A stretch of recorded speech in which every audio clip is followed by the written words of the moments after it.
Namaste and greetings. I, Dr. Saurabhi Himire, Research and Communication Associate at IMPRI, Impact and Policy Research Institute, प्रभाव एवं नीति अनुसंधान संस्थान नई Delhi, extend my warmest welcome to you all to IMPRI #Web Policy Learning. We are gathered today for the last day of a 3-day immersive online certificate training program on emerging dimensions of India's foreign policy and global politics. This training course is organized by Center for International Relations and Strategic Studies, IMPRI, New Delhi. This course is conducted by various expert resource persons comprising of eminent academicians, senior researchers, former Indian diplomats and journalists who are keen observers and analysts of India's foreign policy. No. Our experts for the last day of this course are Retd Singh Maini, Dr. Parama Sinhapalit, and Professor Sumit Ganguly. I welcome all the participants for an enlightening deliberation. Before we start today's session, I would like to remind the housekeeping announcements once again. Please join the meeting on time. There will be Q&A session after each presentation. Share your question on the Q&A box only and not on the chat box. The questions must not be posted as an anonymous attendee. Ensure that your questions are precise and refrain from making general comments in the questions to save time. The course outline and reading materials by each expert has been shared in emails for your kind perusal. Now, without any further ado, let us begin the first session. The distinguished expert for this session is Retd Singh Maini. Mr. Maini is the visiting professor at O.P. Jindal Global University, and such topic is role of non-governmental players in foreign policy. Welcome, sir, to this training program. Thank you very much. Thank you. So, and without any further delay, the floor is yours. Okay. So thank you very much for giving me this opportunity. Now, this is a very wide topic. So I will give a overview of some of the important developments over the past, especially over the past 3 decades or so. But I'll begin by an overall, sort of overview of the role of non-state actors, not just in the Indian context, but globally as well. So, when we look at the role of non-state actors in a global context, especially over the past 3 decades or so, we attribute this to the rise of globalization. So especially when we look at the increasing importance of multinational corporations, then financial institutions, their role, and even when we look at NGOs. And obviously, if you look at IR theory, especially realism, it hasn't really given much. It basically views foreign policy, international relations from the lens of the state. It is state-centric. In recent years, there have been changes, but generally the focus of realism is on the state. The constructivist theory, it does acknowledge the role of non-state actors, but even that gives more importance as such to the role of the state. Then you have the, if you look at liberalism, that has begun to look at the role of whether it is transnational financial institutions, whether it is multinational corporations, whether it's NGOs, whether it's global society, civil society. So they have begun to give importance to the role of non-state actors. So, but the question, when we look at the role of non-state actors globally, we also need to understand that, the question is that is globalization as we understood it 30 years ago, or maybe when it was at its peak, at least pre the 2008 financial crisis, whether globalization will, obviously the reversal of globalization per se is not possible, but the nature of globalization will change, and that will have an impact on on the role of certain non-state actors. But one of the interesting parts is that on the one of the important tools to understand the growing role of non-state actors was technology. So at one point, technology obviously helped in globalization. But if you look at the social media, when you look at the rise of social media, that has also been one of the factors for questioning globalization. And we see the rise of populist leaders in a number of countries. There are in numerous cases of, I mean, obviously the US is one prominent case, then you have Europe and you have other instances. So social media has played an important role in questioning globalization and questioning the rise of the elite and so on and so forth. So I think at this point of time, we are at a very interesting juncture, and the nature of the participation of non-state actors also is likely to change.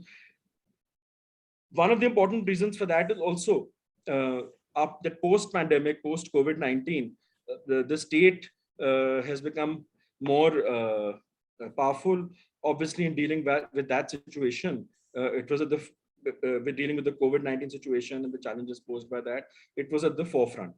So this is a sort of global overview. Now, when one looks at the case of India, when we look at the role of, the focus is on 3 or 4, non-state actors. When you look, whether it is business, whether it is media, whether it is diaspora. So first of all, if we look at one of the important non-state actors is obviously business. Now, this can be attributed, again, when you look at the participation of business in foreign policy and it becoming more active, proactive. The first development is obviously the economic reforms of 1991. And when we look at business, we often look at, the foreign direct investment, especially in regions like Africa and regions like Latin America, where India is competing with China. Now, obviously, the Indian investment in China is in Africa, for instance, is way lesser than that of China. But in certain areas, like IT, like automobiles, India was ahead of China. And then similarly, if you look at Latin America also, again, China has a clear edge. But India, thanks to the Indian private sector, there has been increasing FDI. And also, there are certain countries where if you look at the job creation, UK is one fine example that where India has played a very important role, where the private sector has helped in job creation. So one part is about investment, foreign direct investment, and what we think are the functions of business. But apart from that, chambers of commerce have facilitated track 2 dialogues, whether they are bilateral India-US dialogues, whether trilateral India-US-Japan, whether India-Singapore dialogues, and many other countries. So there also, it is the chambers of commerce which have played a proactive role. And then when you look at not the Look East policy, what is now referred to as the Act East policy also, there also businesses, chambers of commerce did play an important sort of role. Now, the question is that in this changing geopolitical situation, one is India's bilateral relations and bilateral foreign direct investment and so on and so forth in other countries. The other is also when you look at, for instance, the Indo-Pacific Free and Open Indo-Pacific Initiative, and that also there is, especially within the framework of the Quad, there is an emphasis on private sector participation. So far, obviously, there is more, the US has spoken about the participation of its own private sector. But ultimately, if the Indo-Pacific is to provide an alternative to the Chinese model of engagement, the private sector will have to be more proactive, and there is space for that. So I think the role of the private sector, given the changing geopolitical situation, especially in the context of the Free and Open Indo-Pacific initiative, there is greater space. Now, the next important component of when we look at the participation of what has been called non-state actors is also when you look at the role of the diaspora. Now, even the role of the diaspora, there have been stages. First, when we looked at the diaspora, essentially we looked at it in terms of the diaspora in the Gulf and the remittances which we received from there. Then gradually in the 1990s, first you had the economic reforms of 1991. Then when we look at the information technology boom, at that point of time, the Indian diaspora in the US, that became more proactive. And it also, the Indian diaspora has also been at the forefront of lobbying. For instance, when there was, if you look at the India-US nuclear deal, a number of other issues also, the Indian diaspora has been at the forefront. And in recent years, obviously, there have been more efforts to engage overseas Indians. And so there has been a shift initially, as I said, and even if you look at, for instance, if you look at the diaspora in the Gulf itself, there are going to be major changes, especially because the attitude, the UAE, for instance, and some of the other GCC countries, they themselves are changing. And they're opening up, they're giving long-term visas and they're trying to attract professionals. So I think that is also going to change the nature of the relationship with the Gulf countries itself. Even when we look at the US, when we look at Australia, Canada, there too, there are going to be changes in the immigration, and obviously then what is ultimately the Indian diaspora over there, that will have, the relationship will no longer, as I said, be linked only to remittances. They can play more, the diaspora can play more of a role in being, as I said, at the forefront of political issues, of economic interest of India. Now, this is not that, it's not that they are bound to do so, but there's a potential role. So that is something which, we need to pay greater attention to. And when we look at the diaspora, we also need to look, on the one hand, we look at issues, issues like the Indo-US nuclear deal, or other bilateral issues.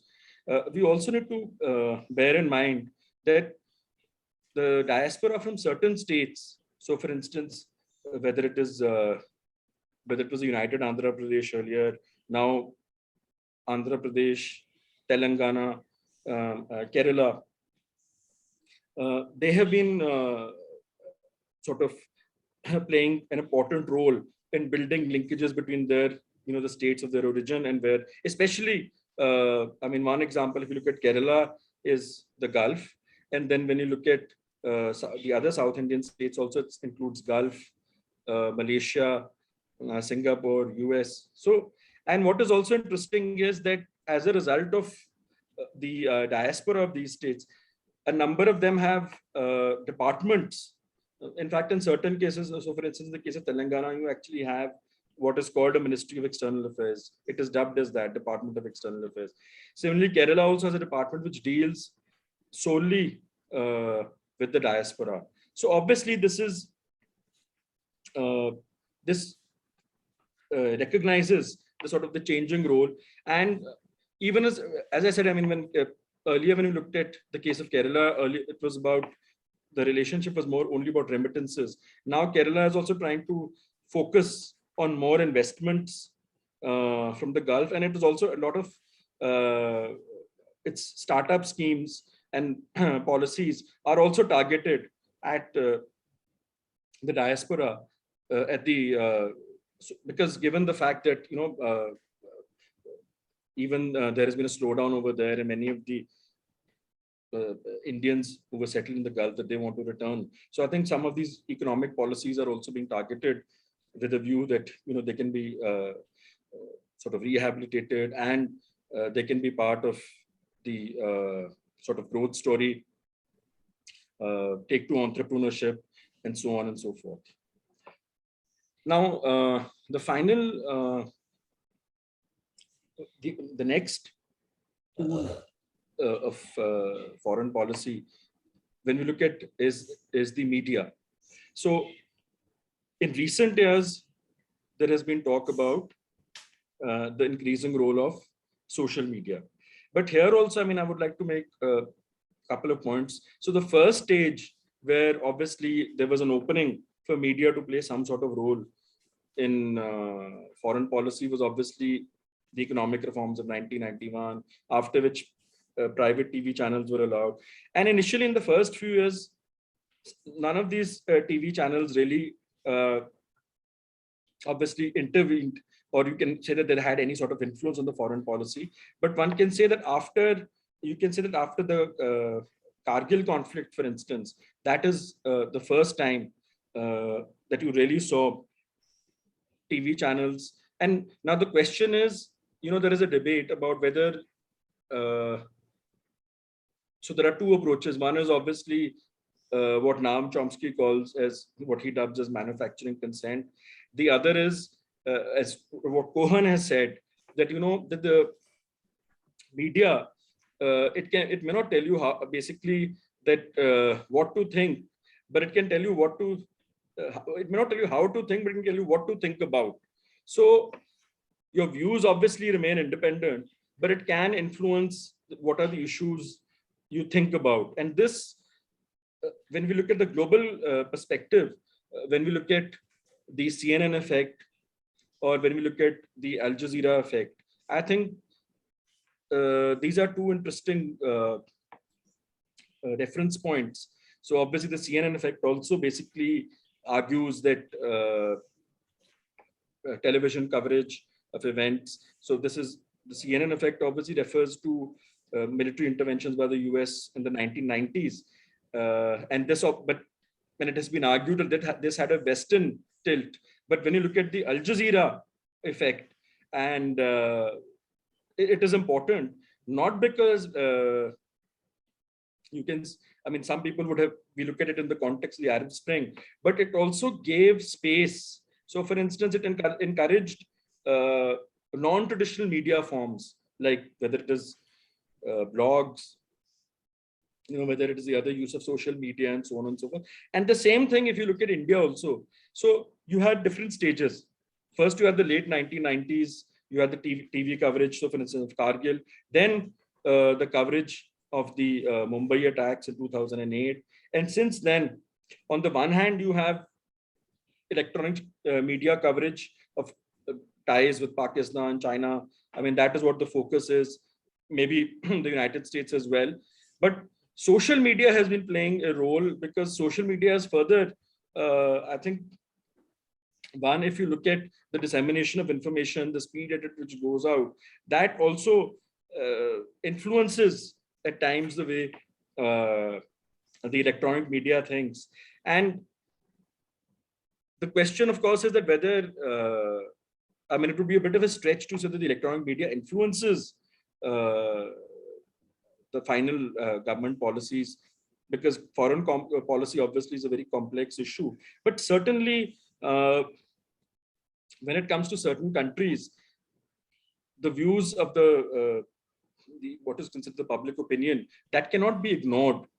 So I think, and especially, and in even more than the electronic media, is the role. And social media is also important, because the new, if you look at the leadership, if you look at proactive leaders, they're very active on social media, and obviously they keep a watch on the narrative there, on the discourse there, and they cannot afford to sort of, ignore that.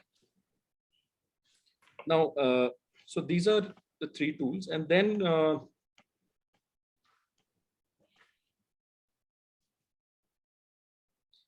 The final tool also, which I think the other non-state actor, which has become more, again, it's tough to say whether there is an influence in foreign policy, but certainly they become more proactive, is think tanks. Now, it's not that pre-1991, there were some very prominent think tanks which had been set up, whether it was security related, whether it's related to the economy. But the mushrooming of think tanks again happened in the late 1990s, mid 2000s, when there was growing interest in India. And you see that the private sector also set up a number of these think tanks. And that has, so what that has done is that there are clear, obviously, focus areas now. And that's one point. The second point is that, I mean, the question is also that in these private think tanks, while on certain issues, or maybe on economic issues or environmental issues or specific things, they may have more of an impact.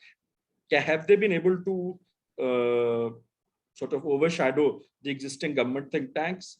And also now you have, ideological think tanks also which have come up, which were also, I mean, that's also an important thing we need to understand, because even in the US, before the rise of ideological think tanks, essentially think tanks were bipartisan. And then after that, it is when you see think tanks leaning to the right, you have think tanks leaning to the left, and those in the center. So I think when we look at the role of think tanks, we need to look at three aspects. The first is obviously the issues which they look at. Are they focused, let's say, are they focused on energy? Are they focused on environment? Are they focused on a particular region and foreign policy? The second is the ideological part. And the third is also, I mean, some of them, obviously, there's also the composition of whether you have more senior researchers, mid-level entry. I mean, that is one more thing which we need to look at. And obviously, when you look at the rise of think tanks and the growing, you can't detach this from India's outward engagement, because many of the think tanks have tried to model themselves. There are obviously major differences in the functioning and all, but they've tried to model themselves on Western think tanks. And there has been more to some, the engagement between policymakers and some of these think tanks has increased. But the question which I would like to just sort of again raise is that, given the fact that on the one hand, there is talk about more and more that there should be more, that our narrative should not be New Delhi centric. I think we need more quality think tanks outside Delhi. And I think here, I think we need to learn if you look at the US, there also everything, as if the narrative is built around the Beltway, around the national capital. I think we can emulate China in that sense, because China does have think tanks outside Beijing, and they're of a very high quality. So that is something I think where that's one point which I would like to make, that think tanks can no longer be, like our overall narrative cannot afford to be only New Delhi centric. I think even the think tanks also, they need to evolve outside the national capital in different parts, because as the role of states increases, not just in political terms, but even in economic terms, and even in terms of engagement outside, it's important that there is this sort of spread.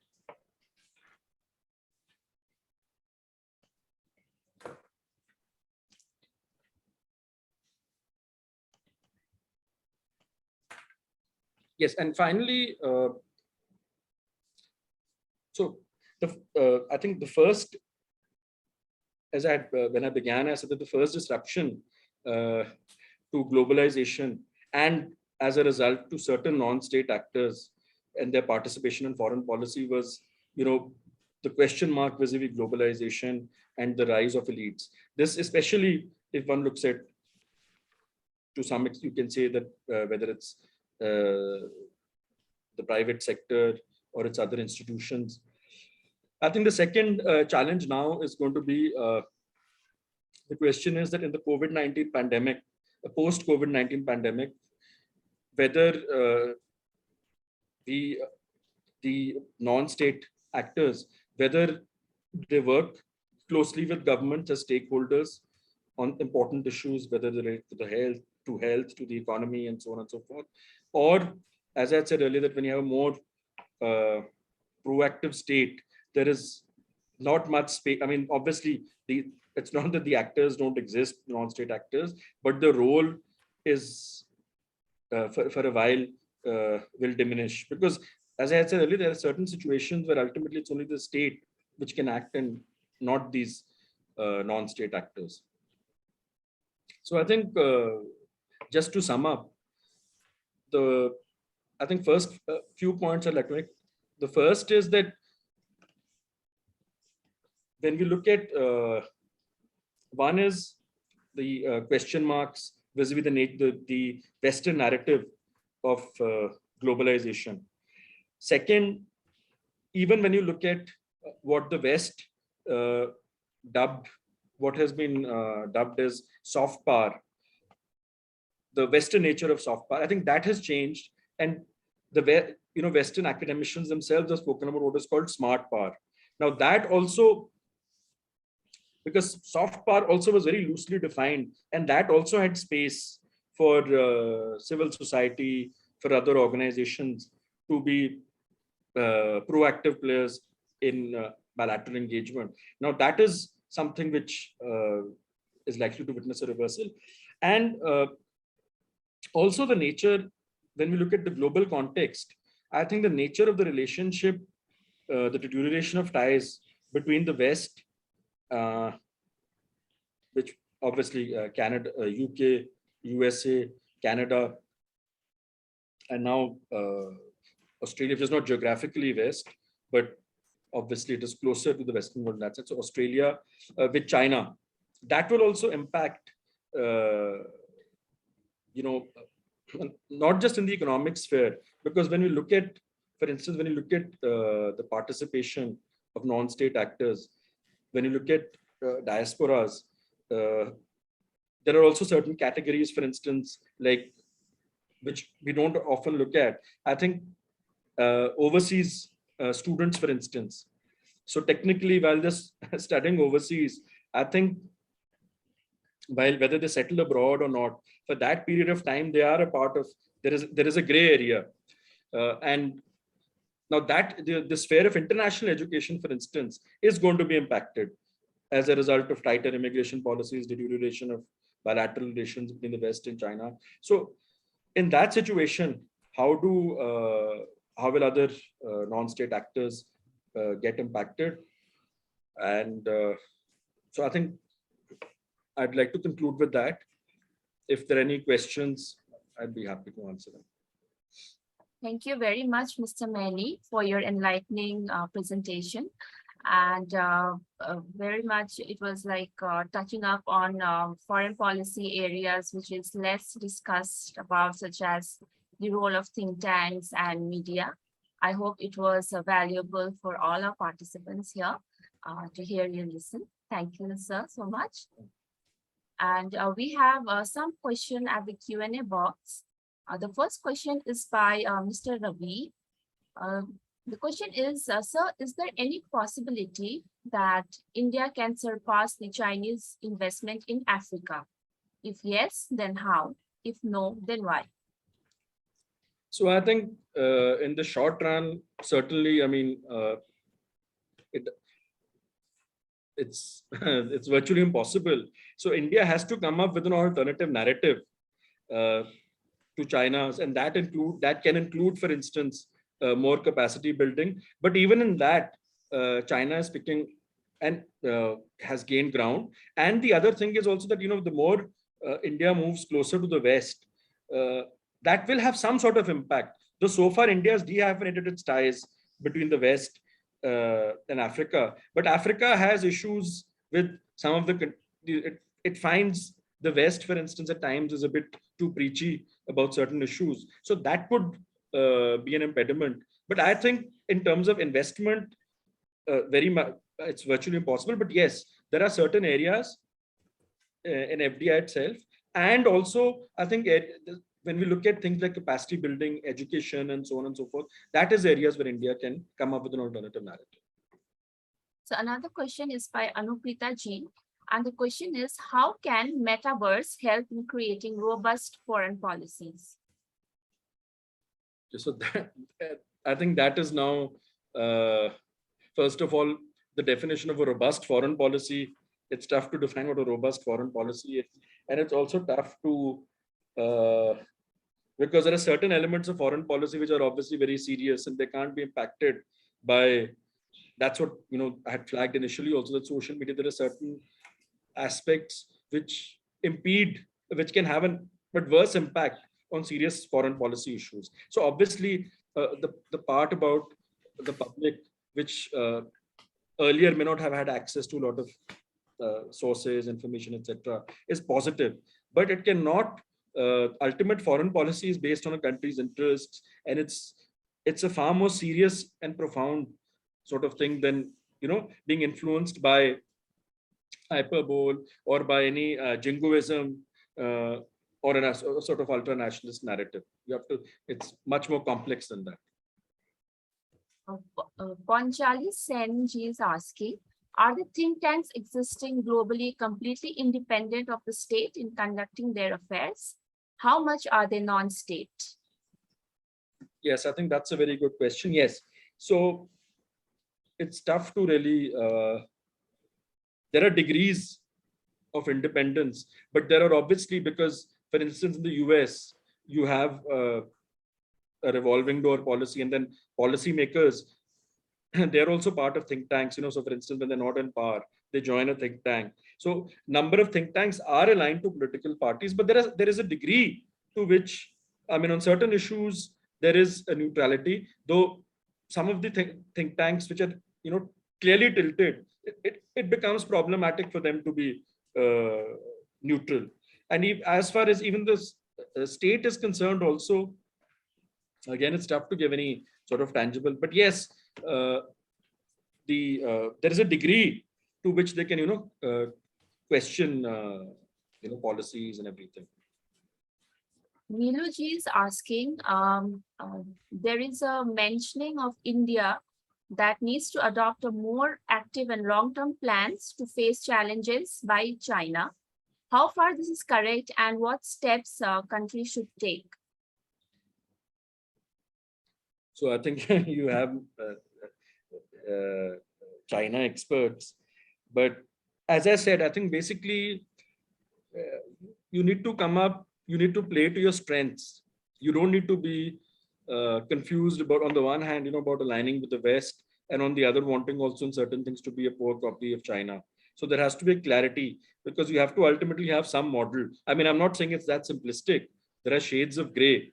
So play to your strengths, and and as I said, when you look at engagement with certain countries, look at areas like capacity building, even if it's much slower, even the pace of doing things is slow. And also, I think the events in the neighboring countries, especially in South Asia, that will also have an impact on China's engagement with a lot of developing countries. Will need to look at alternatives.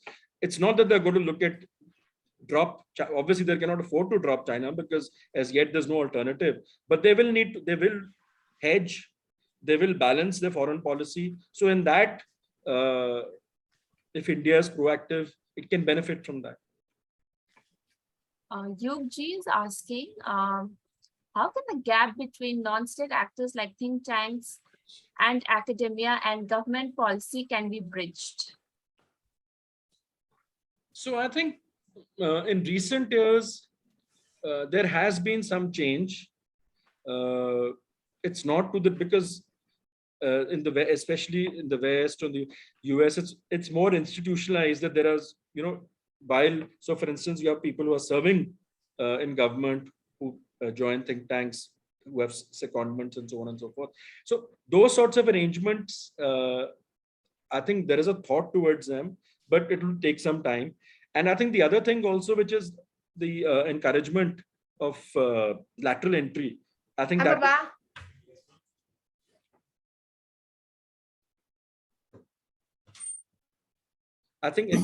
encouraging lateral entry also would help, and that I think this government has been working towards encouraging lateral entry. Now, if that is from academic institutions, think tanks, and so on and so forth, that is one important step in that direction. Yutsa G is asking, what are the CNN and Al Jazeera effect? Okay, so the CNN effect is basically when you look at the military interventions of the US in the 1990s, whether you look at the case of Iraq, whether you look at Somalia, right?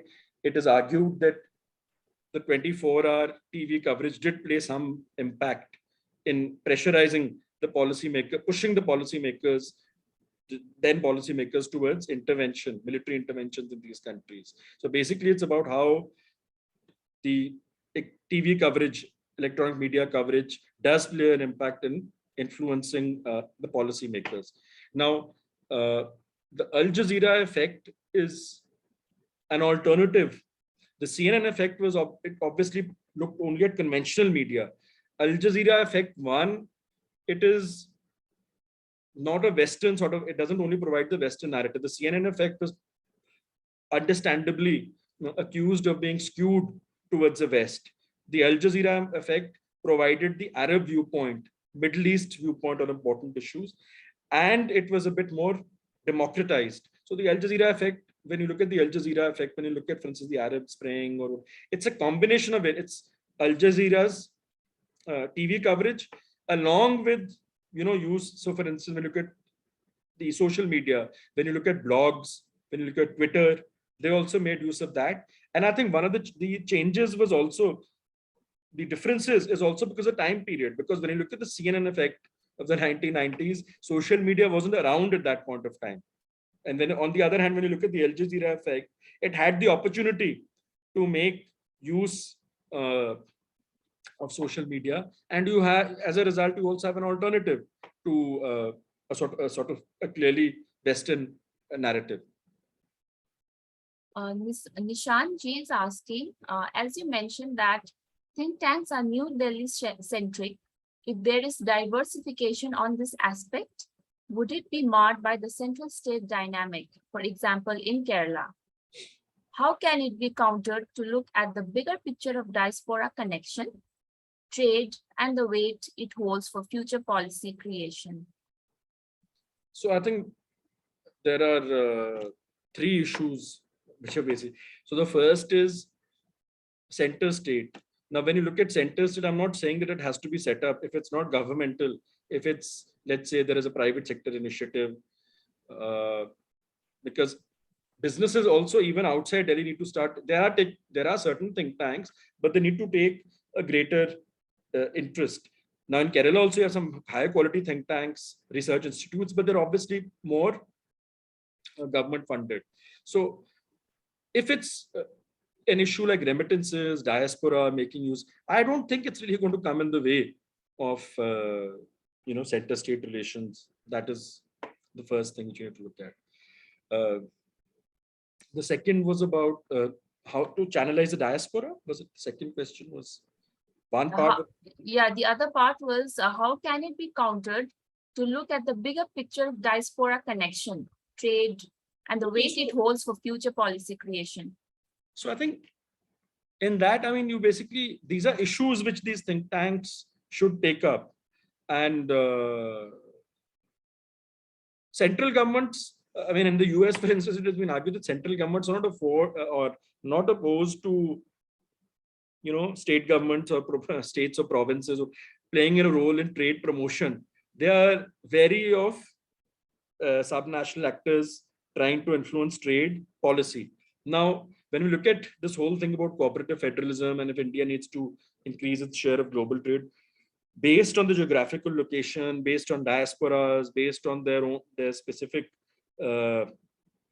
strengths, obviously state governments need to play a role, and good R&D and good research inputs will play an important role in that. So I don't think there is any zero sum, or we don't need to look at it necessarily only from this competitive sort of angle.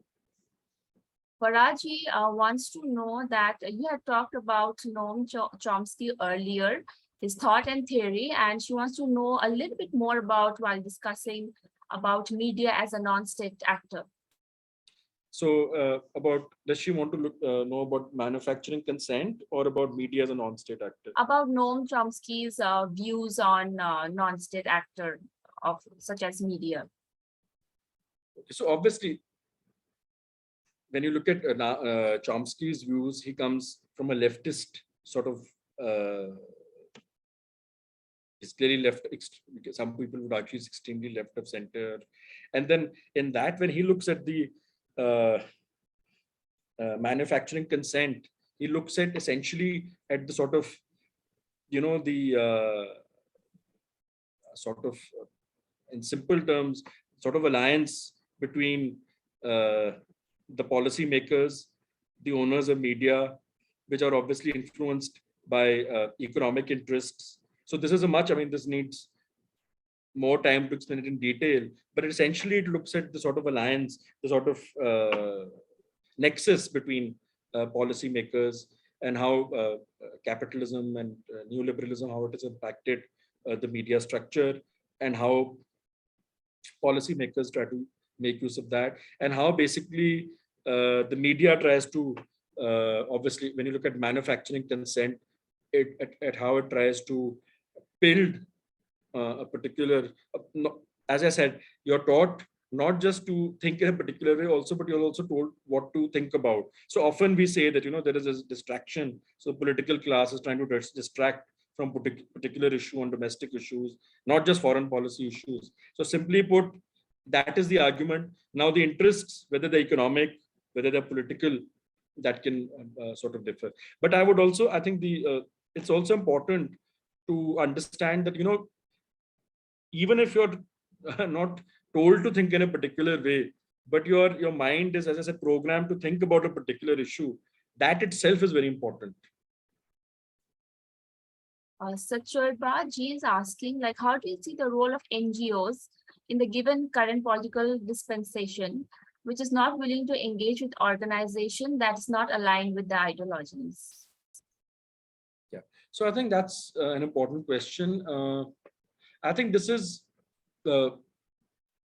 it's not only globally, this argument has been made that, that there's an increasing skepticism vis-a-vis non-governmental organizations. So I think this is broadly, it's a political question, but there are a number of non-governmental organizations which, in spite of all the problems, in spite of all the challenges, they have sort of carried on, whether it, things like environment and all that. But for that, the broader issue is that a greater, there has to be coherence, and there has to be, if there are differences of opinion, there has to be more tolerance towards them. So this is a broader, this is a political question. It's not only about, the functioning of NGOs itself. Malik Moinji is asking, just like state-backed private mercenaries, will the line between state and non-state actors will get finer in the future? Can you just repeat that, please? Yeah, Mr. Malik is asking, is given an example of a state-backed private mercenaries, and is asking if line between state and non-state actors will get finer in the future. Yeah, mercenaries. This is with reference to. Yes, this is referring to state-backed private mercenaries. Okay. Yeah. So I think this is where the skepticism vis-a-vis non-state actors also sort of rises, and it obviously depends upon, if I've got it right, it depends upon the geographical region also. When you look at the rise of mercenaries, when you look at some of the non-state actors, so this, but this doesn't mean, because when you look at the arguments made, if you look at the literature, for instance, when you look at the participation of non-state actors, often certain groups which are a threat to security or in other ways are looked at with skepticism, and that means a non-state actor participation. So this has to be dealt with again, I mean, this has a larger political security context. There can be some other rooted issues, deep-rooted issues as well. Those have to be dealt with separately, but that can't sort of, detract from the fact that ultimately in the current environment, non-state actors will play an important role. And Sailendra ji is asking, in a world which is marred by war-like situation, how can India give educational support to other countries for building think tanks in those countries? I think just more than think tanks, already, I mean, there is talk, for instance, of some of the educational institutions of having overseas campuses. That could be a realistic start. For think tanks, obviously, the aim should be that you have, you do have, I mean, the quality of think tanks has improved, but there is some way to go. So once they reach that level, then you can sort of, hard sell them or brand them and have overseas sort of centers. Till then, I think even international campuses, for instance, of IIT, IIM and all that, I think it's already started. That is a good starting point. Sir, I think with that, we come and end to the question and answer round. If there's, we still have some more time left for this session.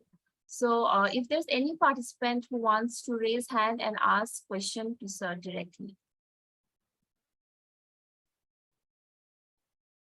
We have one, okay. Yes, Sailendra ji, please unmute yourself and please ask your question.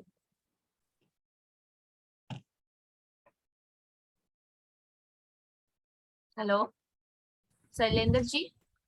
Good evening, ma'am. Yes, good evening. Please go ahead with the question. Good evening, sir. Sir, I have raised up the question regarding building of think tank. The capacity building issue regarding actually that is the main factor which China has worked on for more than 15 years all across the world. They have placed their students all over the world. They funded their education, and it was very clear that those people have worked over there for China, and now they are, of course, getting caught by their countries, other countries as a spy. But that is a different issue. But their capacity building have really make their approach towards industrialization development and the resource development. Like you said, in Africa, in Chile, in specific, the entire section of lithium they have brought up. How much our government can support in this matter, first thing, and what are the third layer means the private organization. Can they also support the matter, sending students over there with the support of their financial situations? I don't know how much private institutions are. I didn't get the last part. Can you just? You're talking about sending their students of other developing countries, or sending Indian students too? Sir, I can't. Sailendra ji, please be brief with your question. Can you just clarify the last part? Sir? So see, just the first part when you're talking about, I don't know whether you're referring to the Confucius centers. As far as Confucius centers are there, India's sort of equivalent is cultural centers which have been set up in various countries. I mean, obviously the scale of the Confucius centers was much more. Now, the second part I can understand. I mean, I'm not being able to come. You're talking about India sending basically Indian students to certain countries. Yes, sir. Yes, sir. Yes, sir. Yes, sir. To your study there, and they work for our country, not for their country. Basically, studying over there, developing something or some kind of technology or a policy. Then they give us a feedback. Then they work on our behalf. That is what I'm saying. So I think that is I think that model is, unless, I mean, these are things like technology and all are sensitive areas, and that is why many countries actually, they have also begun to they've become skeptical about Chinese students. So yeah, you can, I mean, obviously you go somewhere, you learn things which are not sensitive or which are not in the ambit of security or whatever, but beyond that it's problematic. Agreed, sir. Agreed. Can I give him one example? Yes, please. Sir, in Australia, one of the students have worked over there. He completed his postdoctoral and he was offered the job, but he refused. He came back here. Right now, he is working for our government, and he did not do anything wrong. He studied over there. Now he is developing their advanced applications over here. Same way, many of the economists, they are working in Canada. They are studying over there. But their aim is very simple. They will study over there, they will come back. See, wanting to, one is having an arrangement, but obviously when you have scholarships or when you have funding, when the conditionalities that, whatever you've learned there, rather than benefiting that country, you benefit, that is one thing. But the other is that, what you're talking about going there and getting access to certain, I mean, when you look at the Chinese model, that is totally different of Chinese students going there and so on and so forth. And as I said, that is why, Australia, US, and even now the UK, for instance, in certain subjects, in certain disciplines, it is wanting to reduce, of course, the number of Chinese students is still very high. In the international student community, in most Western countries, is still number one, except for Canada. But there are certain areas, especially like I agree, sir. I agree what you're saying, but what I have experienced on that behalf only, because I am also a researcher, and since last 26 years, I'm into research along with my government job. I'm working for Government of Haryana in Public Works Department, Building and Roads as assistant engineer. Right. So altogether, I have gone to research conferences on international scientific platforms, and over there I have received this information in person from many of the students. Nowadays, many of the students are also working with me. I am working on many projects, and what you told me, that is giving a proper hint that if we work together as a third player, then definitely it is possible to make shift of this specific target. Okay. Mrs. Selender, I think we have to cut short, and we have to let Mr. Mani to leave. No issues, ma'am. Thank you. Because Thanks we are running out of time, and no issues, no issues. we have to move on to the next session. Mr. Mani, thank you so much for taking up all the questions and having such a lively discussion. Thank you, Thank sir. you for giving me the opportunity to present. Thank you. So would you like to give any concluding remarks, Sridhar? No, I think this is a very interesting initiative, and I think it also basically the foreign policy, it needs to be simplified as well, because a lot of the mid-career professionals are interested in sort of, even for instance, in private universities now there are courses which are targeted specifically at mid-career professionals, because in a changing sort of world, obviously you need to have an understanding of basic concepts of developments and everything else. So I think in that sense, this is a great initiative, and thank you that I was part of this, and I hope that the participants they've benefited from the presentation. Sure, sir. Thank you so much. Now moving on to our next session for third and the last day of our training course. Our next distinguished expert is Dr. Parama Sinhapalit. Dr. Sinhapalit is the Adjunct Senior Fellow at Rajaratnam School of International Studies, RSIS, Nanyang Technological University at Singapore. Dr. Sinhapalit's topic is India's digital diplomacy, emerging trends and challenges. We welcome you, ma'am, to IMPRI and this course. And without any further delays, please take over the session, ma'am. Ma'am, please unmute yourself. Is that okay? Thank you, ma'am. Yes. Can you hear me? Yes. Okay. So you will be helping me with the slides? Yes, Dr. Arjun will be there. Okay. Okay. Okay, fine. Thank you. Thank you very much for inviting me to this online certificate training course. And I thank you for giving me this opportunity to share my research with the participants here today. Hi, everybody. I know today is the last day of this training course, and I'm the second last speaker. You all have had, I think, have heard great presentations over the last 2 days. And these lectures and presentations, I'm sure, are not only very relevant, but very, very fascinating and interesting, interesting topics, which are very, very, I think, of use in today's time.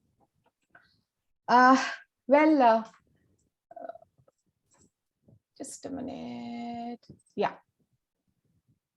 Is that okay? Can you still hear me? Yes, ma'am. Okay. So I hope I'm able to hold on to your attention and I don't get too boring. So without much delay, so let me begin. Well, I hope, I was just wondering if I can, keep this, just audio, because I only hope there is no disturbance while I'm speaking. So is that okay? I can always come online. The video can work once I finish my presentation. Is that okay? That is fine. Yeah. That's not an issue. Yeah.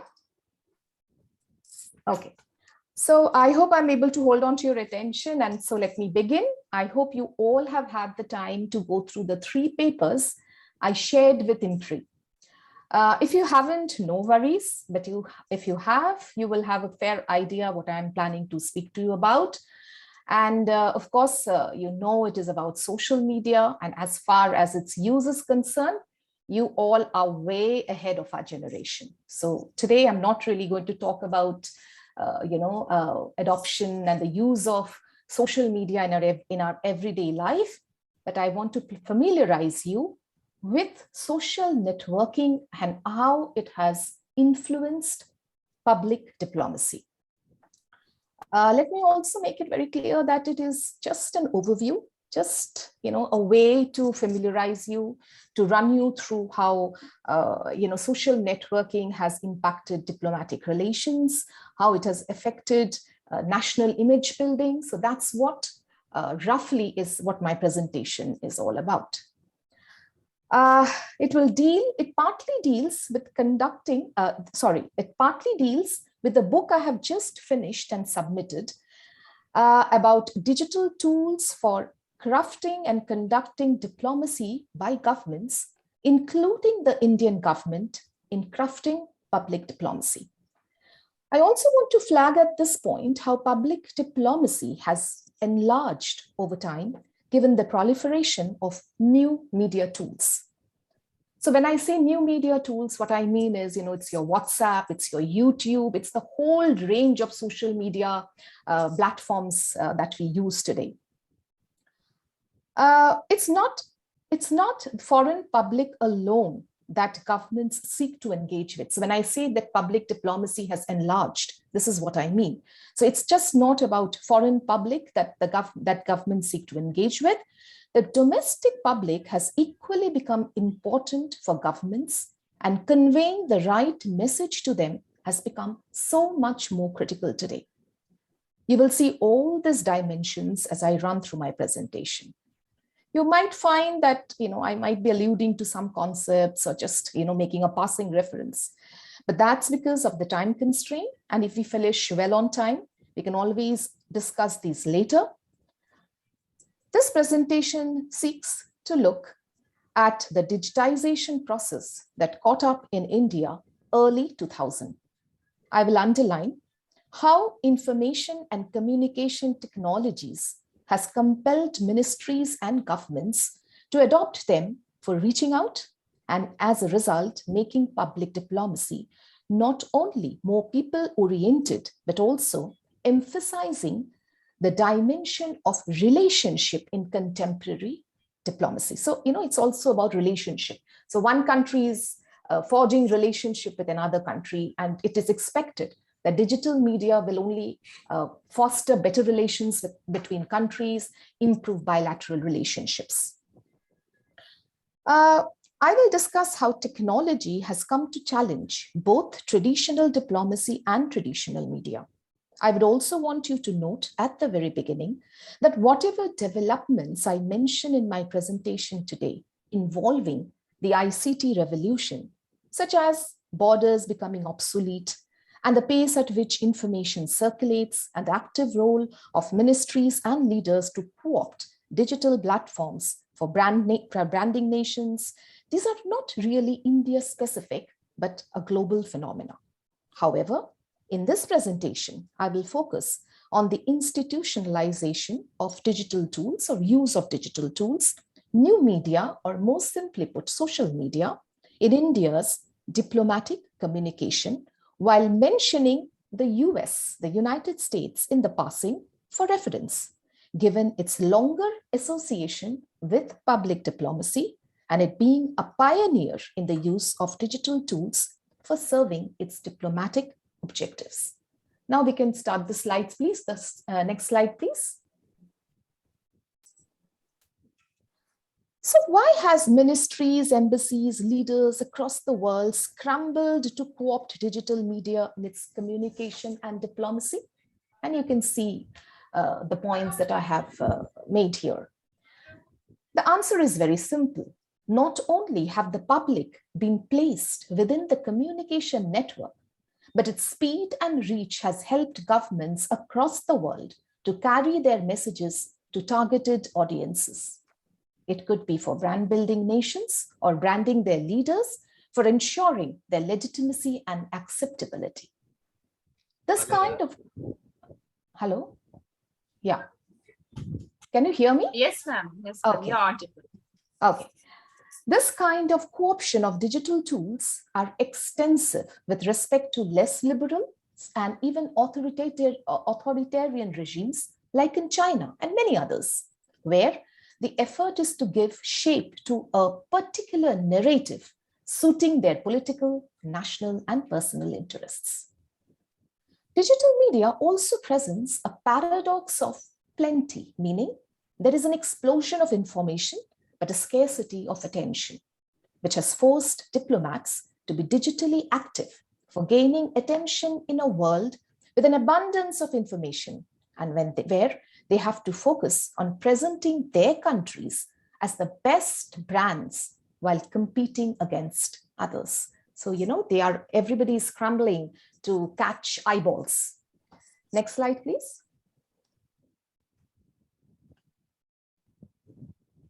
Yeah. In this slide, I have captured the essential features of the digital media.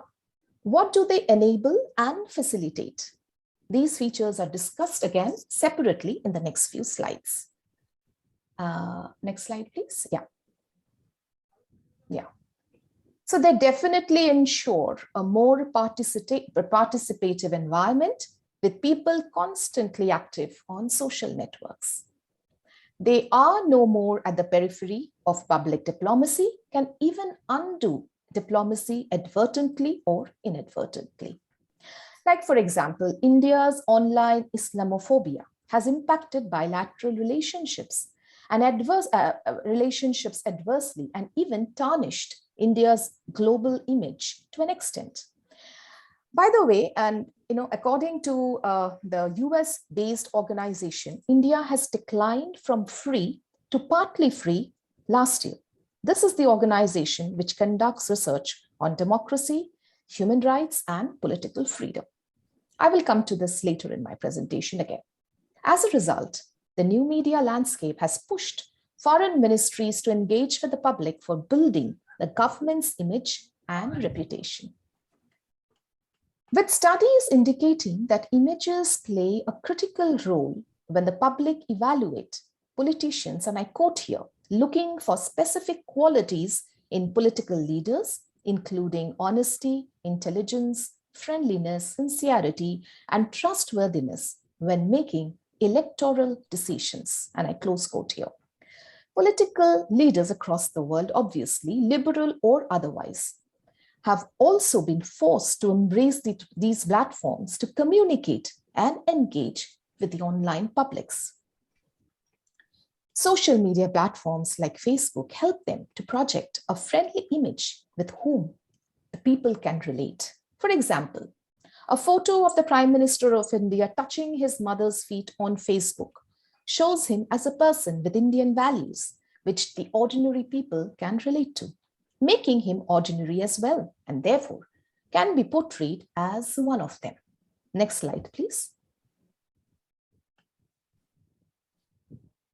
Yeah. Social media has also come to challenge both traditional media and diplomacy, with traditional media gradually being replaced by the digital media and the latter's phenomenal rise making way for a new public-based diplomacy. It has come to challenge ceremony, secrecy, status, hierarchy, and inviolability, all the features that have characterized traditional diplomacy. Next slide, please.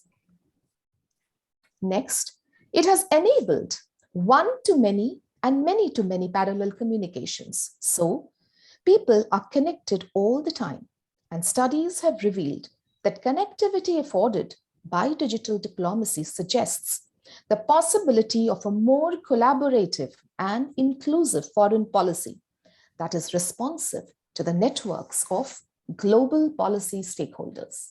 However, this is often not the case, as we all are aware of. Next slide, please. Digital media communication has made international borders redundant.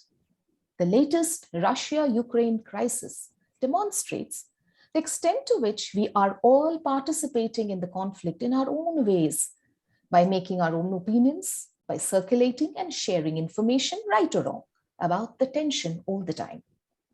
It has also come to highlight the effective deployment of digital tools for controlling and directing narratives around the conflict, further establishing the role of technology as an amplifier during conflicts and disputes. While Ukraine employed the social networking platforms for rallying support and drawing international attention and garnering support against Russia, and garnering a lot of support for themselves and against Russia's invasion, Russia employed those for circulating disinformation, highlighting once again the disruptive dimension of the new media platforms. I will not get into any more details here. Another important and interesting, which I think all of you can relate to, is the example of the brutal killing of George Floyd by a police officer in May 2020. Not only did the video go viral, but it shaped an anti-US discourse across the world. Added to it was Trump's insensitive tweet, which had led to massive Black Lives Matter, or BLM, movements across America, Europe, Canada, Asia, Brazil, and many other parts of the world, decrying racism and once again highlighting the new media-driven blurring of borders thesis. So the killing was equally responsible for shattering America's international standing as a leader of the global community. Washington was immensely criticized for its handling of the protests, which were given exhaustive coverage, especially by China and Iran, long targeted by the US administrations for their abominable human rights records. The two countries, that is Iran and China, not only celebrated Washington's hypocrisy online, but also flagged Washington's double standards over the riots, given its brutality against the protesters and the press. The next slide, please. Yeah. So that's right. So you see, this is a tweet, and this is the retort by China, and which is very, very strategic and shows US in a very negative light. So choosing racism as the wedge issue is smart and works to the detriment of what US is perceived to be internationally. So you see that the spokesperson has tweeted this. So please, the next slide, please.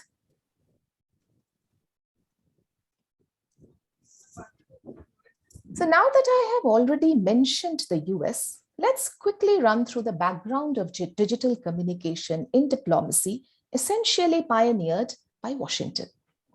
It was the US which used digital media extensively in driving its outreach with the rest of the world. It was initially undertaken to overwhelm the then Soviet Union's global influence during the Cold War years. However, post 9/11, the public diplomacy objectives were revisited. It marked a time when garnering international goodwill had not only become difficult, but an important objective to achieve in foreign policy. Soon, credible messaging and relational public diplomacy became the new lexicon in US external engagement, while gaining more traction in diplomatic communication with social media increasingly deployed for these purposes. The former President Obama's online engagement, while primarily targeting domestic constituencies, also aimed to convey a globally inclusive message by personifying him as the first person of color with roots in the Muslim world to be elected the president of the US, thereby promoting wider global hope. Next slide, please. So now we come to India. Let's discuss India and its employment of new media tools in its diplomatic praxis. So what does India want to achieve by using these, by co-opting and using these digital tools? Next slide, please. Like I mentioned earlier, Washington's public diplomacy efforts during the Cold War was to cultivate a positive image for itself vis-a-vis the former Soviet Union. However, countries like India, which were former colonies of the British, pursued diplomacy for different reasons. India's purpose and goal post-independence was predominantly to pursue anti-colonial agendas and spread specific ideas to undermine European influence in the region. Subsequently, the efforts were geared towards rebranding itself as a responsible and major power, which also wanted to be recognized and was eager to communicate its ambitions for overseas consumption. Apart from these, casting positive images worldwide has equally become important for India. And I quote Navdeep Suri, the former India diplomat here.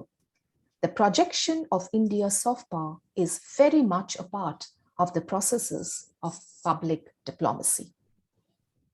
Next slide, please. The subsequent slides capture India's digitization process and how the Indian government began to extensively adopt these platforms in its communication with the world, containing certain tailored messages for global and domestic consumption. And this could involve brand building exercise in various ways. Next slide, please. While this slide tracks India's digitization process, the next two slides highlight how a social media tool gradually began to occupy a place of importance, particularly posing as a crisis management tool in India's public diplomacy efforts. Let me now just pick up a few from this table and show India's determination to adopt social media for branding itself and for reaching out to the rest of the world. So you can see the table here. I will just pick up a few, maybe the first one, August 2003. So you see a new, better structured, comprehensive, and more secure website of the Ministry of MEA, Ministry of External Affairs.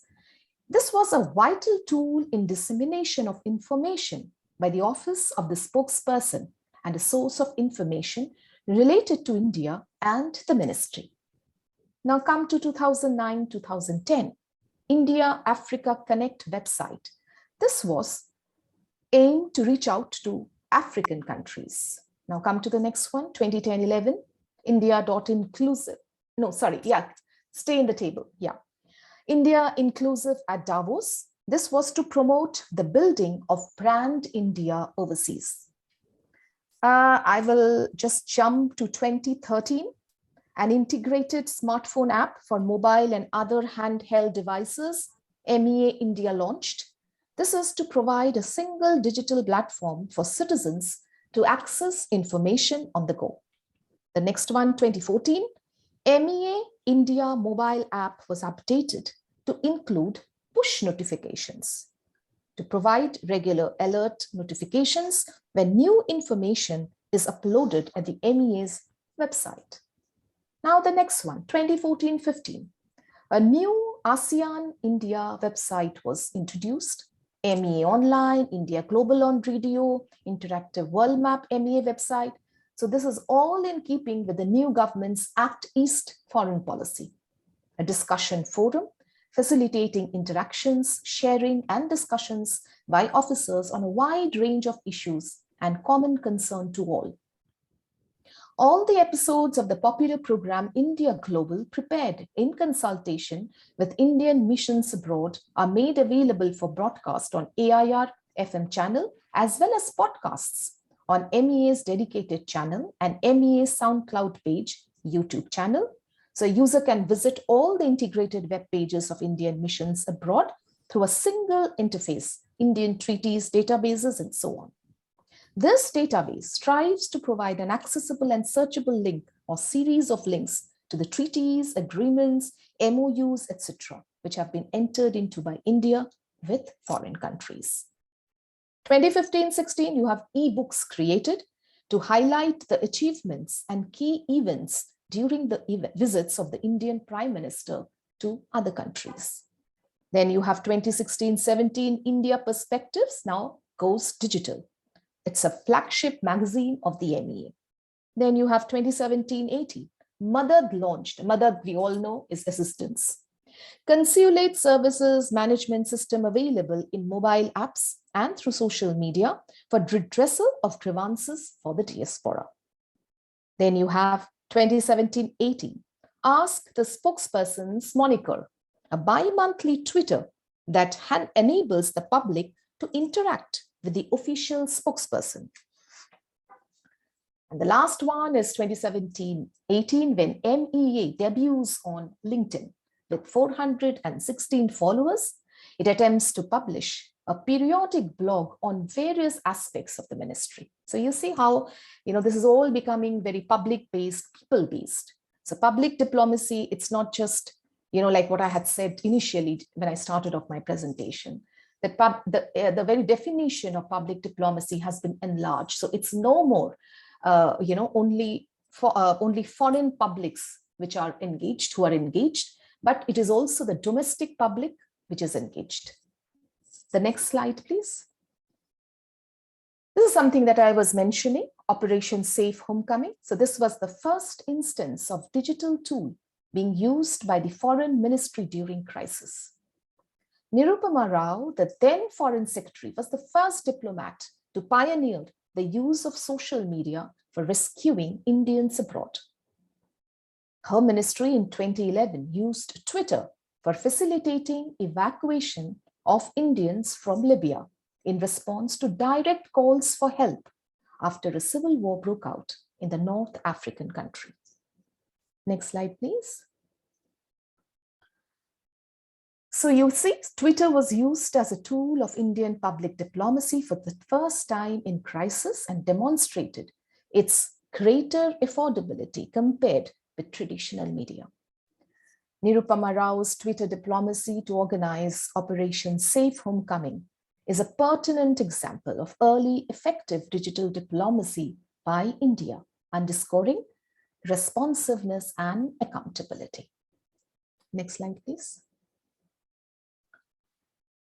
So we all know about this Operation Ganga, about this initiative. Like in 2011, the ministry once again evacuated Indians stranded in Ukraine this year in Operation Ganga, with social media once again playing an important role in the rescue mission. Next slide, please. So contemporary digital India has made great strides as far as digital communication with the outside world is concerned. The next few slides will highlight India's use of digital media by the government for deliberately pushing India's national brand. We will see how the government led by the BJP has been working hard to employ social media platforms for communicating India's positive image, be it working together in multilateral institutions like the AIIB, Asian Infra-Investment Bank, where India happens to be the second largest investor, or the new development bank of the BRICS, or its handling of the COVID. It also projects its strength as a major player in world politics and its determination to work towards it. The next slide, please. So you have the growth of brand India. So plugged-in countries are widely deploying social media to manage national brands. The digital age has made nation branding critical as each country seeks to influence and manipulate the global information environment. With nation branding also rooted in the economic logic of globalization, the goal of every nation brand is also to improve or enhance their national images, since better reputations attract more foreign investment, apart from attracting tourists and trade. It also has an emotional dimension with which people strongly identify and relate with. This is of particular significance for the Indian diaspora. And the Indian government's efforts to rebrand India should also be seen from this angle. Next slide, please. So now let's look at some of the tweets and photos posted by our Indian Prime Minister, both in his personal capacity and as the head of the state. His efforts to brand India stands out in most of them, while it is equally clear that he targets both the domestic and the international audience. This is expected given the fact that modern leaders recognize the power of the people and the fact that today information travels fast across borders, even if governments and leaders do not want so. They may not want it, but that is how the new digital environment is all about. So let me roughly divide his tweets and posts into two categories: thematic and individual. The next slide, please. So the earlier slide, see, you can see all the thematic ones. So they are purely thematic and connected to issues like climate change, Quad, and clean energy and things like that. Next slide, please. The second kind of tweets are very interesting and are more individual based. So for example, wishing dignitaries and his counterparts on their birthdays, independence, posting condolences, congratulating leaders for being elected. He also tweets on India's achievements and perspectives for nation branding purposes, highlights India's information technology, software prowess. In fact, during the Quad Heads of State Summit in Tokyo last month, India was projected as a country which, despite being a developing country, figured amongst the developed countries. Beaming the content of the meeting digitally, like the rest, it reflected and projected India's strong IT capacities and digital integration at par with the rest of the developed world. His posts also highlight India as an economic power. Social media-enabled blurring of borders has also facilitated his attempt to communicate a new India to the people back home and to the diaspora as well. For example, mega events like the Howdy Modi in Texas and in Houston, Texas in September 2019 was not only telecast live on Modi's official YouTube channel and other social media platforms, but was also trending on Twitter. According to an Australian scholar who works on Modi very closely, the event was to, and here I quote him, to allow Modi to be seen by viewers back home in as positive a light as possible, feted by an overwhelmingly supportive crowd made up of people whom ordinary Indians would consider savvy and successful. In this way, such events are part of Modi's broader ongoing effort to consolidate his position as the most dominant Indian politician of his era. And I close quote here. Next slide, please. Here you can see photos that are posted from his official handle. Photos of the Prime Minister with his counterparts are regularly shared by the PMO handle to show engagement, legitimacy, power, and strength to the rest of the world. By the way, this is also targeted at the domestic audience and highlights that contemporary governments are sensitive to public perception, the kind of messages they communicate for maximizing their objectives. These objectives range from getting elected and re-elected to garnering support for their domestic and foreign policies. Next slide, please. I have mentioned the diaspora angle earlier, so I will revisit it again. India's public diplomacy is also about engaging the diaspora, which has assumed great significance under Prime Minister Modi. And this is done extensively by employing social media tools.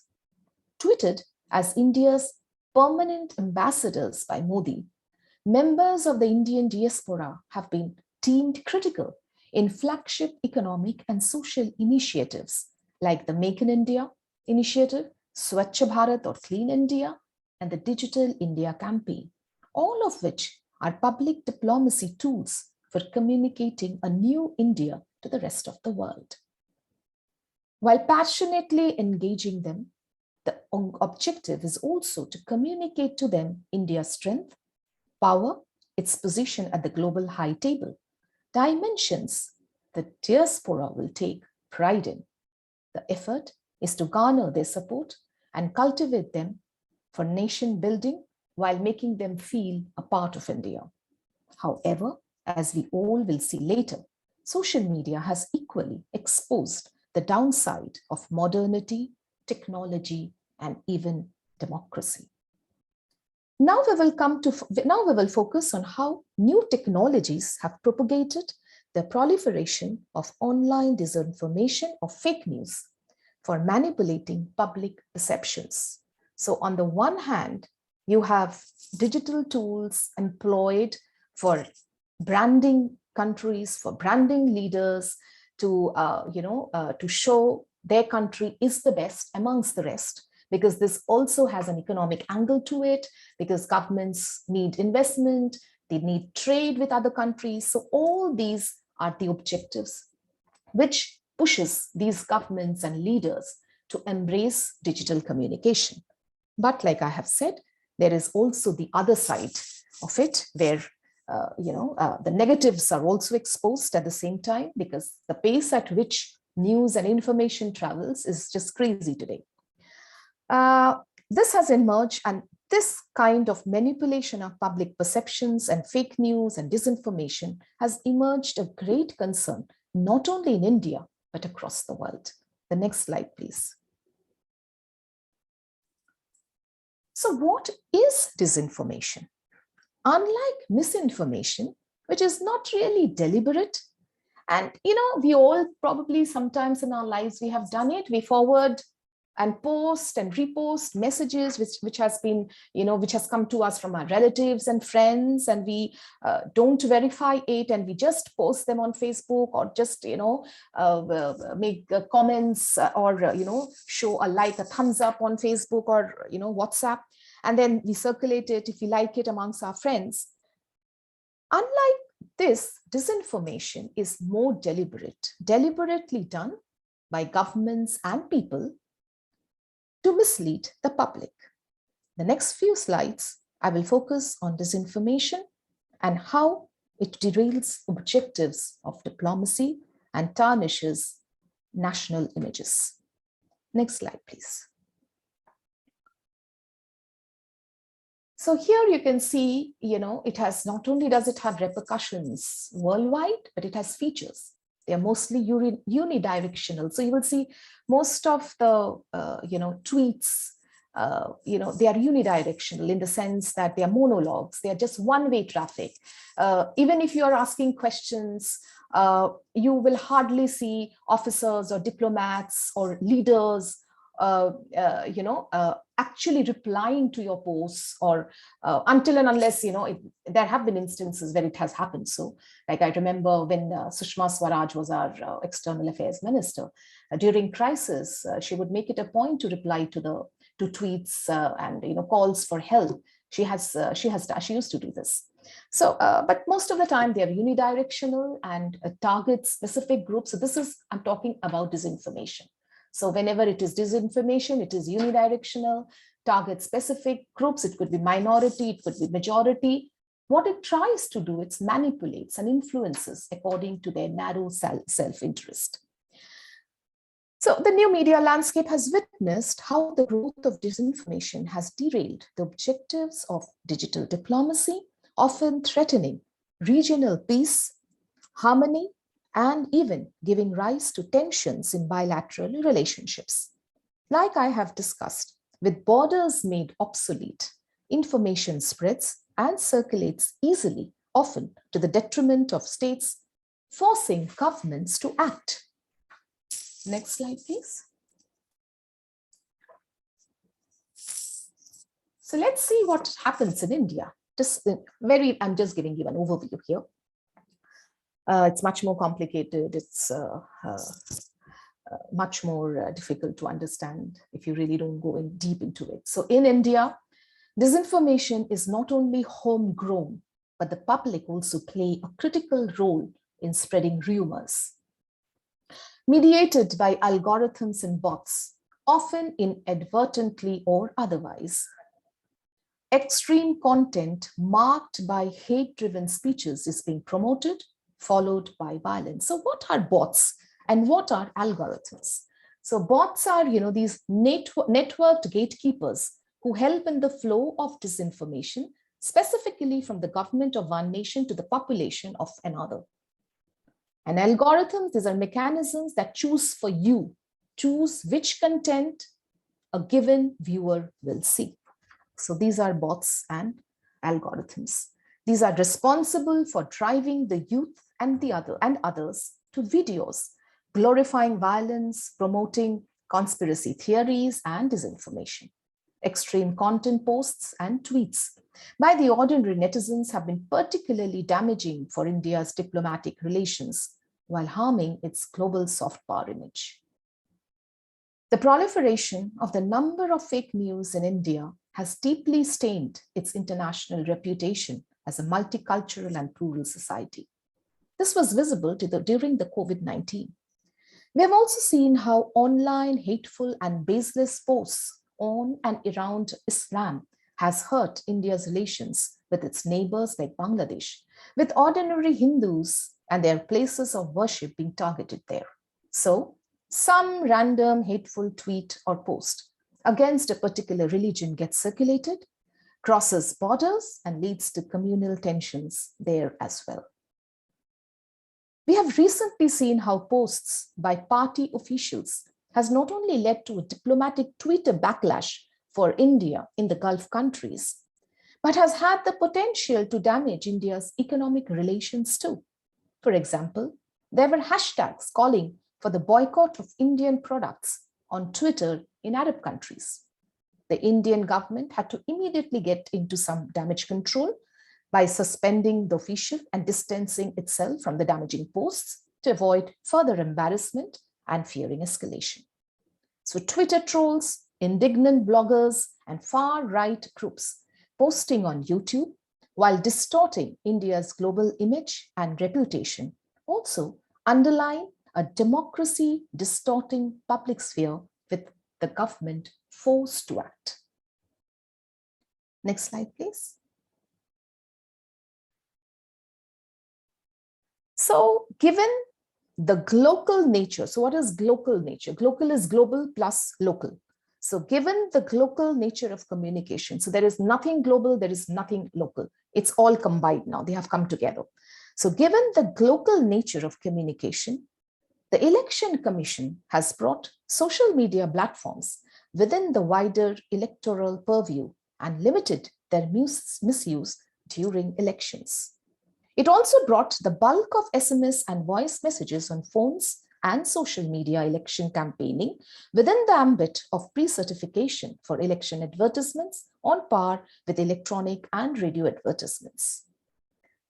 With the disruptive dimensions of fake news becoming clear, along with information overload, confusing the already anxious public during the pandemic, the government created the MyGov Corona Help Desk, a WhatsApp chatbot for fighting rumors while responding to important queries and assisting citizens, highlighting that technology could be employed effectively for crisis communication and its management. I have already alluded to these dimensions earlier, the role of Twitter in rescue operations like Operation Homecoming, Safe Homecoming, and OpGanga. And when I say damage control, when I say all these, how the government is trying to act, it's also to communicate to the world that the government is serious in curbing disinformation.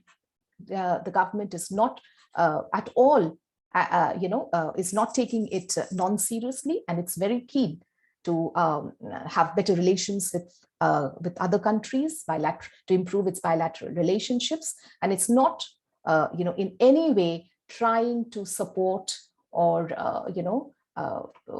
making it clear to the community of nations that India is against all this spread of disinformation and fake news. India has also ticked off firms like Google for not removing fake news sources and for forcing the Indian government to order content takedowns to secure the overall information environment in India, adding that such fake content were on sensitive subjects such as the Indian Army, India's foreign relations, and local state elections. There have been internet shutdowns as well. In 2018, the international non-profit Access Now documented 134 internet shutdowns in India. But these internet shutdowns are just not happening in India. They are happening all over the world. However, these have drawn international criticism that authorities in India are suppressing free expression. Next slide, please. Disinformation is something that all countries are grappling with. Twitter and Facebook are being framed as tools for mass surveillance and mass deception, as false news travels as fast as real news. Countries fearing the danger are all fighting it in their own way. While targeting the foreign disinformation campaign specifically, Australia had set up a task force in 2018 for identifying potential cyber attacks and foreign influence campaigns during their elections. They have also taken up media literacy campaigns like in Canada and Denmark. There are other countries in the neighborhood as well, like Thailand and Myanmar, which arrests and detain public for tweeting and posting fake news. There are also government fact-checking websites in Mexico, while Malaysia and Bangladesh have both made it a crime for spreading propaganda. Rumors turn fact to fiction and fiction to fact, while tweets and posts may be weaponized as a tool for foreign interventions, as was witnessed in the US presidential elections in 2016, when Russia used bots and algorithms to spread fake news in order to influence electoral outcomes. Next slide, please. I think this is the last one. There has been a lot of effort to identify fake news and disinformation. Many fact checkers have proliferated not only in India, but across the world for diffusing crisis. Apart from fact-busting fact checkers, I think media literacy is critical in India. And the government, I don't think, is focusing on this aspect enough. In order to enable citizens to access information and to use, critically assess, and create media content responsibly and safely, citizens need to possess advanced media literacy skills. Media literacy should aim to equip citizens with the critical thinking skills required to exercise judgment, analyze complex realities, and recognize the difference between opinion and facts. But in a country like India, this is a huge challenge given its low literacy level. By the way, this is just one problem. It is therefore necessary that both media service providers and video sharing platform providers, in cooperation with all relevant stakeholders, promote the development of media literacy in all sections of society for all citizens of all ages. And also, the progress in that regard needs to be followed closely. We all need to see facts and disregard fake to the extent possible. Next slide, please, and thank you very, very much. Thank you, Dr. Sinhapalit, for this excellent presentation on digital diplomacy and helping us give an overview of how it has been a part of Indian foreign policy. And this was a much needed session, especially where we see so much of distortion of information and hatred on social media. So this was a great session, ma'am. And now we will take some questions from the Q&A box. The first question is by Shubham Ji. The question is, how can the opposition make themselves heard when a large part of social media is controlled by a dominant party? And is effective social media campaign sufficient to win elections? Well, like I have said, social media is not really, cannot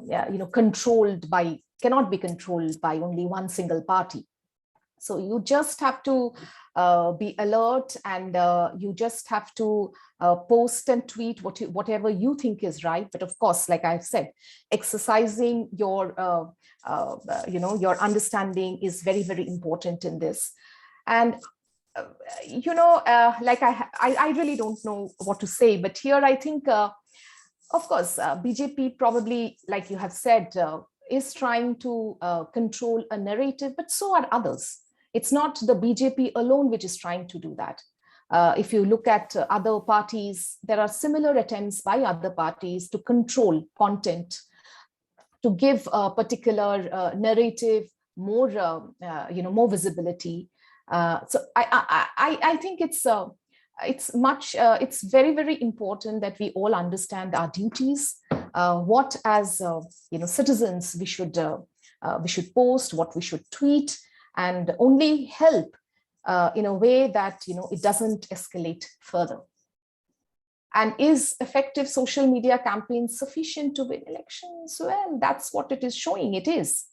The better you are able to project yourself to the outside world, to your domestic constituency. It's just not in India, but even abroad, where WhatsApp, in fact, a few years ago, Brazil had a WhatsApp election. So even in Sweden, in so many other countries, before elections, parties and leaders are going online. They're trying to, build their own discourses, their own narratives about how their country should fare internationally or domestically. What are the issues that are important? And those issues are being circulated, and there are their supporters, and there are the others who do not support them. So it's a huge, very big cycle. And I think the social media campaign definitely helps, plays a major role during elections. Anuprita ji is asking, how can we avoid dissemination of fake news using social media apps? How can we avoid dissemination of fake news? Well, like I said, it's very important that you possess advanced media literacy skills. There are so many fact-checking, busting these fake news. So a lot of these websites are coming up, Boom, Alt News. There are so many other individual-based apps which are coming up to bust these fake news. But to avoid fake news, dissemination of fake news, I think is very, very difficult. I don't think we can really do it. And then if the government censors and, creates those shutdowns, it's only, everybody will speak against the government saying that, there is no freedom of speech and expression. I think we have to live with this. So we have to use our judgment when we read these posts and tweets. And whatever we read, we have to take it with a pinch of salt. Apni ji is asking, please shed some light on the digital diplomacy and financial inclusion initiatives taken by the Modi government in the neighborhood. How can it be instrumental in enhancing bilateral relations? Of course, I mean, these are very, very positive steps that the Modi government has been taking. These are good initiatives. RuPay card and Bheem app, they are definitely good. But, it also has to be supported by a strong RuPay. So if you have a strong RuPay, it is only then that you will have takers. There will be neighbors and countries which will try and, use these apps. But I don't think till now our currency is strong enough to make other countries use these platforms to forge economic ties with us. So I don't think it has reached that level of that level where countries and people would be interested to take up these apps. But I think if the Modi government continues on its road of improving the economy, this could be a possibility in the future. There's one really interesting question by Niharika ji. And the question is that some people are labeled as anti-nationals when we try to question the policies of government. Why is it so, and why we can't ask question to policymakers for the relevance in the context of nation building? Well, that's a very, very interesting question. Of course you can. In a democracy, you are supposed to ask, and you are supposed to ask questions. You're supposed to question the leadership. And I know, I mean, that has been a problem where you are touted as a anti-national, but I mean, of course, that should not be the case. And more voices come together. I think, more and more voices come together, probably things might be different. But yes, this is definitely a challenge.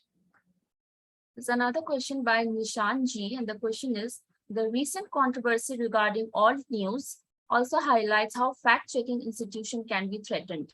What will be the harmful effect of such non-diverse opinion atmosphere on Indian foreign policy, as critical comments are discouraged? Yeah, so we become a totalitarian, authoritarian government. I mean, that is definitely not what we want, and that has not been our history. So, if critical views are not allowed, and like the earlier question said that, why are we looked at as anti-nationals if you're questioning, then it becomes an authoritarian regime. But that's not what is going to happen. I think we as a country is strong enough. Our democratic credentials are very, very strong. Otherwise, we wouldn't have been able to, overthrow one government and elect another government. That is what our history has shown. Congress was the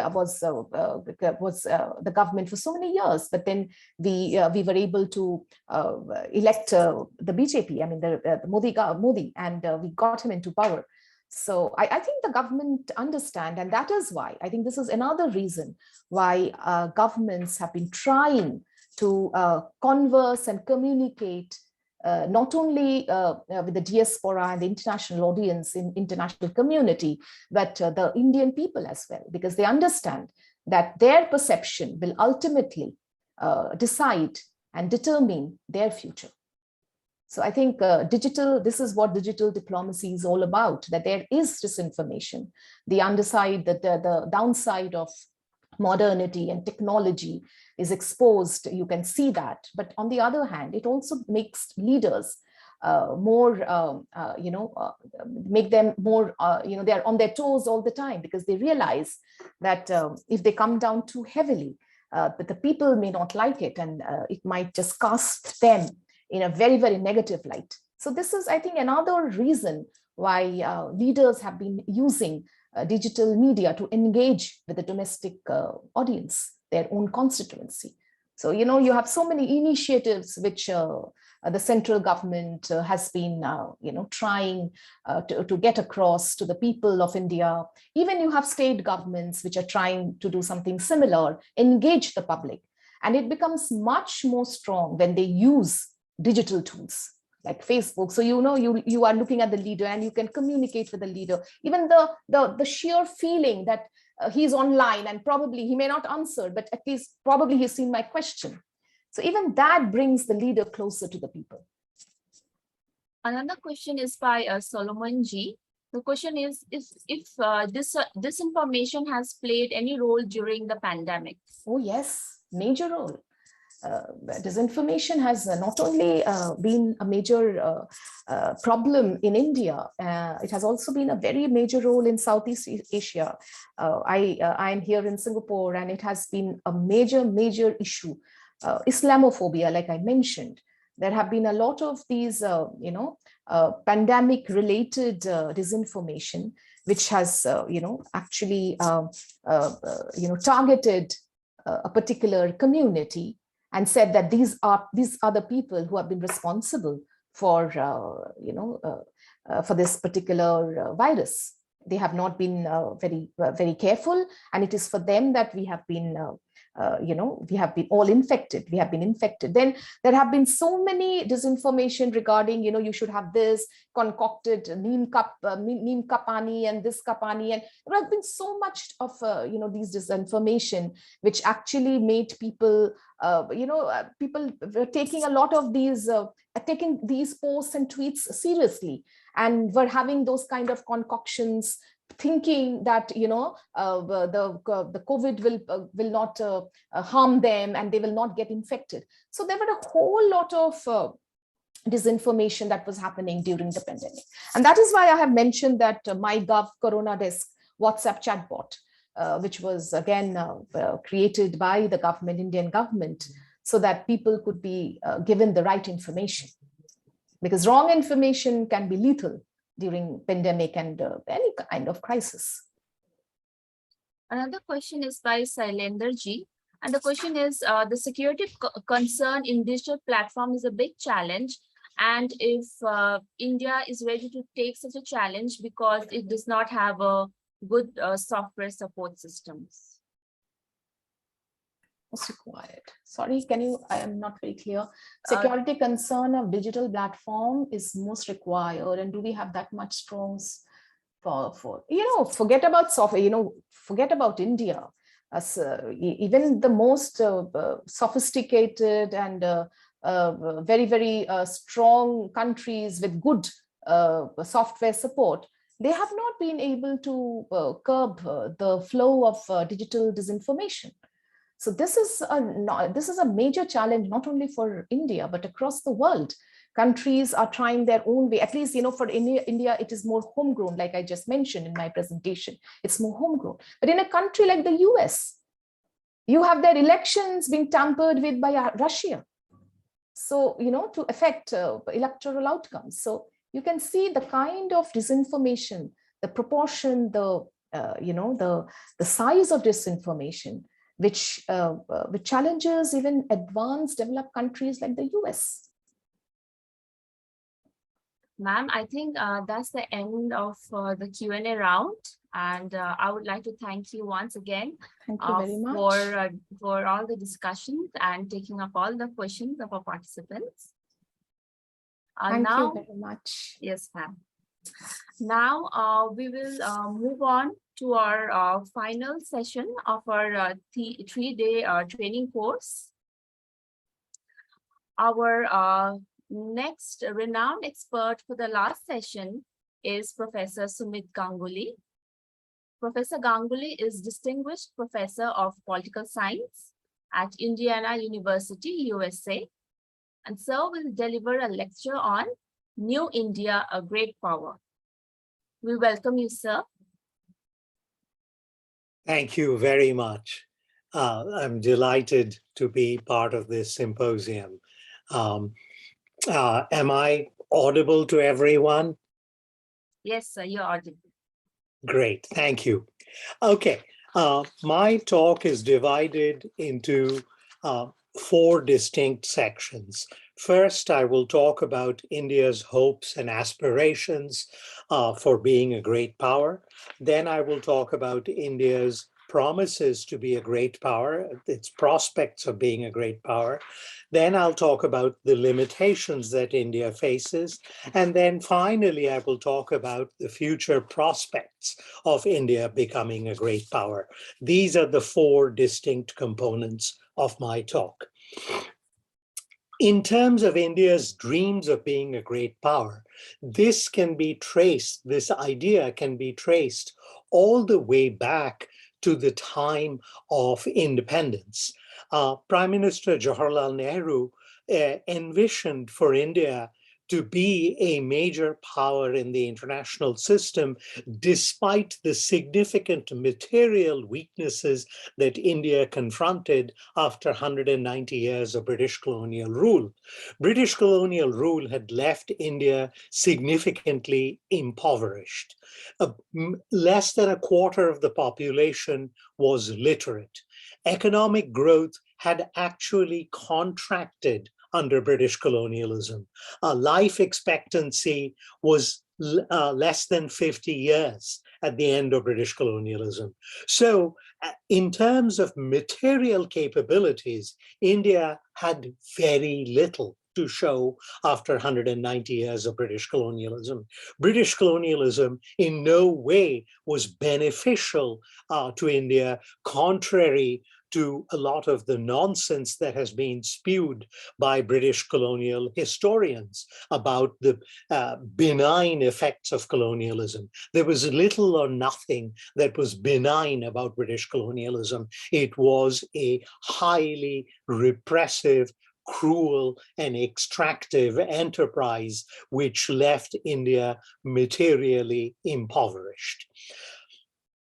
Despite that, despite India's material conditions, Prime Minister Nehru had a vision of seeing India as a great civilizational state that could transform the global order. And to a large extent, he sought to play that role on the global stage by promoting multilateral institutions, by promoting international peacekeeping under the aegis of the United Nations, by tirelessly talking about global disarmament, particularly nuclear disarmament, by focusing upon decolonization, seeking to delegitimize the entire colonial enterprise, and also talking about North-South inequities, about reducing global inequities. So by pursuing this kind of ideational foreign policy designed to transform the global order, he punched much higher than India's material circumstances might have led India to pursue in the international realm. And to some degree, he was successful. He did manage to place the international disarmament on the global agenda. decolonization did come about, and he played a vital role in that process. And also UN peacekeeping became a norm, which still persists till this day. So some of these goals that he pursued so ardently were realized. Others obviously were not. Most importantly, the discrepancies that continue to haunt the world in terms of the global maldistribution of wealth and income, that has not really been addressed despite multiple attempts. And we can talk about those attempts during the question and answer period. Nehru aside, subsequent Indian prime ministers and leaders and political leaders have believed in this dream, in this goal, in this aspiration of India being a great power. This has remained a constant in Indian foreign policy, regardless of the prime minister in office, regardless of the political persuasion of the party in office. This has remained pretty much a constant in Indian foreign policy. And certainly Modi has embraced that notion, even though he wants to distance himself in many ways from the Nehruvian legacy.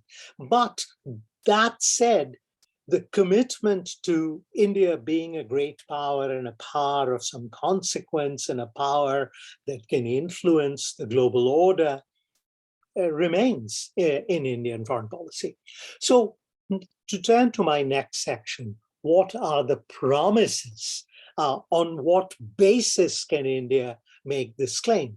Of course, one claim is a civilizational claim that India is not just a conventional nation state, but indeed offers the world a completely different worldview, has a civilizational heritage that is equal to that of any other civilization, and indeed represents a particular philosophical and intellectual strain and set of ideas, and thereby is really a civilizational state and consequently needs to be taken seriously in world politics.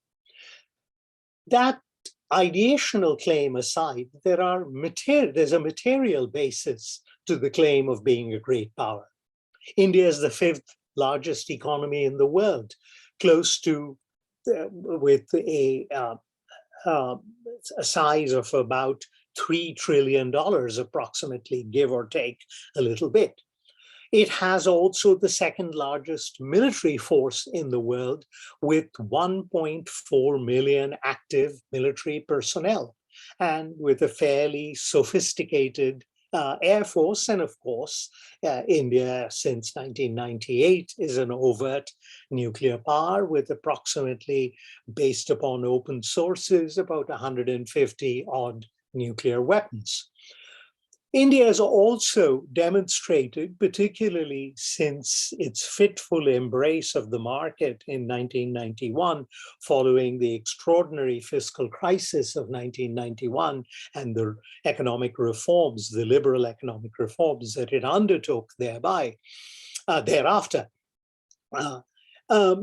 India has demonstrated significant economic growth with some bumps along the road, but in the current fiscal year, India is expected to grow, owing to multiple sources from Deloitte to the World Bank, at about approximately 7% this year.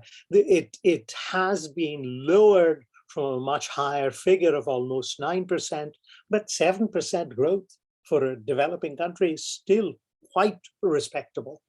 And I hope that does happen. Between 2011 and 2019, based upon World Bank figures, India has seen poverty decline by 12.3%. This is not a minor achievement. And by poverty, I mean extreme poverty. And that is a significant achievement. There has been some backsliding since 2019, but that's fairly obvious because of the impact of the global pandemic, which originated from the People's Republic of China and has spread across the globe over the last 3 years or so, and has had a really pernicious effect, not only on human health, but on growth and economic well-being across the world. And India, in this regard, is no exception. And consequently, those poverty figures have worsened between 1999 and 2022. But that's a global phenomenon that is not unique to India by any means. Okay, these then constitute some of the principal promises, sort of the material basis then for the claims to great powerhood. So there is a foundation for making this claim. It's not a completely vacuous claim that India just deserves to be a great power purely on the basis of its population size. That's not a particularly compelling claim.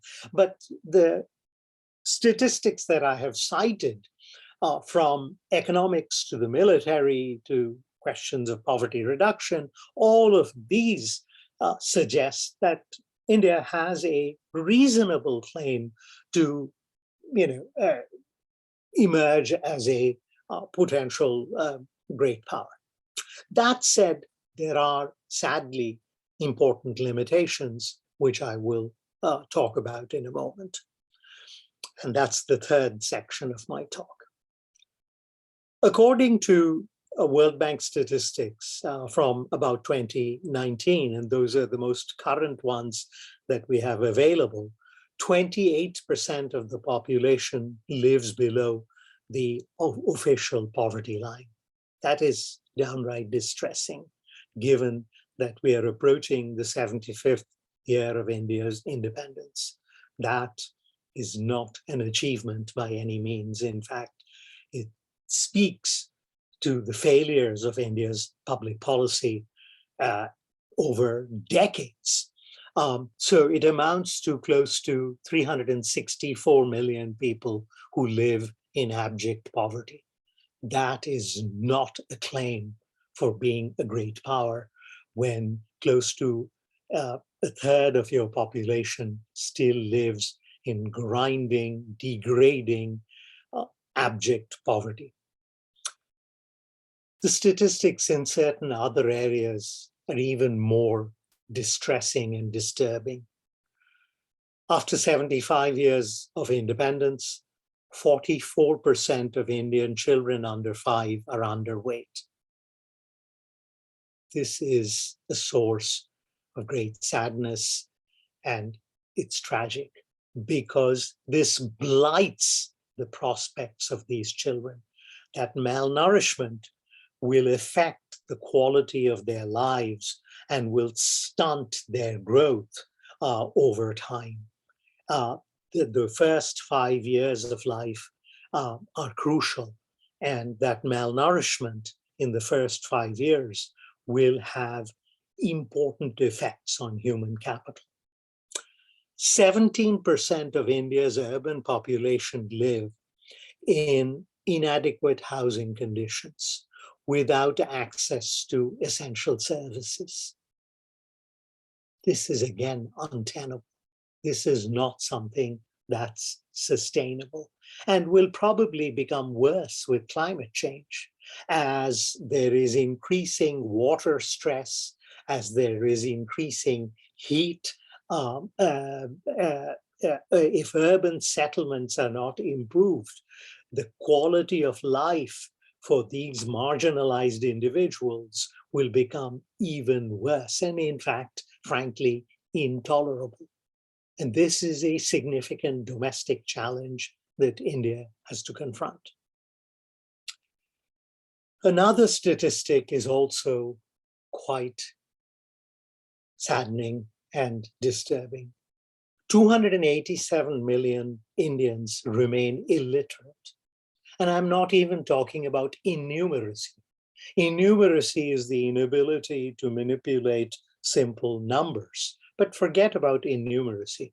I have actually witnessed innumeracy in South Asia and dealt with innumerate people, and it is basically a kind of a mental prison.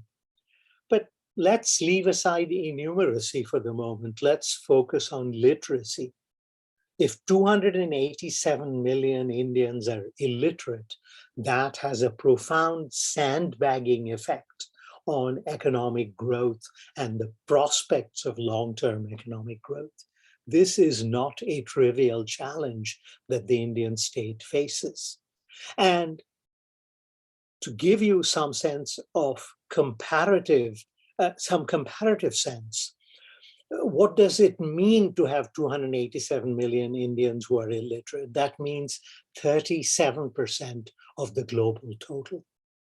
The countries in East Asia, which have seen dramatic economic growth and also reductions in poverty, one of the first things they focused on was primary education. And this is where India has failed abjectly. India has done extraordinarily well in terms of tertiary and higher education. When prominent CEOs of American companies are products of IIMs and IITs, that gives you an idea that higher education in India has actually been quite successful. But if you have this base that is so weak and anemic, you have a long-term problem. The kind of prosperity and the reduction of economic disparities that one has seen in East and Southeast Asia came about through tackling issues of illiteracy and innumeracy. And this remains a significant challenge for India in the foreseeable future, particularly if it genuinely aspires to be a great power. Merely having high economic growth and having nuclear weapons and a substantial military force alone will not make you a great power unless your domestic sinews are also powerful and robust. Finally, let me turn to future prospects. What are the kinds of challenges that India must take on and address if it really wants to continue on this pathway to great powerhood, which has been an aspiration, as I argued at the beginning of my talk, from the time of Prime Minister Nehru onwards, supported throughout by political leaders, regardless of ideological persuasion. This has been a constant and a dream and a goal of the Indian political leadership from independence onwards, and a perfectly understandable goal given India's civilizational heritage and size and the like, and then subsequently India's significant achievements, which I don't deny for a moment, despite the limitations and shortcomings that I highlighted in the last segment of my talk. So what are the future prospects? To move on to this pathway of great powerhood, there are at least 3 or 4 issues that India must tackle in the foreseeable future. And unless it takes on these tasks with a certain urgency and a certain dedication, the goal of great powerhood will remain at best a mirage. India will at most remain a regional power with limited influence in the global order. So there are 3 or 4 issues that I think I will highlight. The first, of course, is education. Unless India can tackle the challenge of primary education and make a significant dent on literacy, I cannot imagine it becoming a great power and sustaining economic growth over the long term. Second, and this is a supreme irony, on the one hand, you have people from the United States and other advanced industrial states, not to mention people from the region and Southeast Asia coming to India for medical tourism because of the high quality and the low cost of medical care that can be attained in India at a set of hospitals and medical facilities, which are second to none in the world. And yet, public health, as this pandemic has underscored, remains abysmal in India. There were needless deaths that took place because of shortages of hospital beds, of oxygen, of doctors, of trained medical personnel. It was a calamity that befell India. And one cannot entirely blame the Modi government because there was a long history of underinvestment in health, in the health infrastructure. So at one level, you have, if you are wealthy in India, you can get healthcare equal to anywhere in the world. But God forbid that you are poor. And then you are left to the tender mercies of an failing public health system, as the pandemic so clearly underscored. So this must be an urgent priority of the present government and future governments in India. Third, the government has been extremely unhappy with a study from Yale University, which places India the last country of 180 countries in the world in terms of preparation for the environmental challenges that lie before us owing to climate change. The government has questioned its methodology. I'm not in a position to assess the methodology, but I would imagine that social scientists and natural scientists at Yale would be competent in terms of their methodological sophistication, and consequently, I tend to defer to their judgment. Unless India puts the environmental crisis that confronts the country on a war footing, this is going to significantly hobble its hopes and dreams of becoming a great power. India simply cannot afford to set aside this challenge and behave in an ostrich-like fashion that it is not facing a potential environmental catastrophe. India has successfully fended off many challenges, the challenges of overpopulation, the challenges of economic growth, the challenge of feeding its population. But this is an existential crisis, and it is a global crisis, and India is at sort of the cutting edge of this crisis, and consequently remaining in denial about it is not a strategy that will ensure its future, and particularly its dreams and aspirations of becoming a great power. There's a final note I will end on, which is a somewhat disturbing note, but it should not come as a surprise to anyone in this audience, and that is the growth of increasing intolerance in India.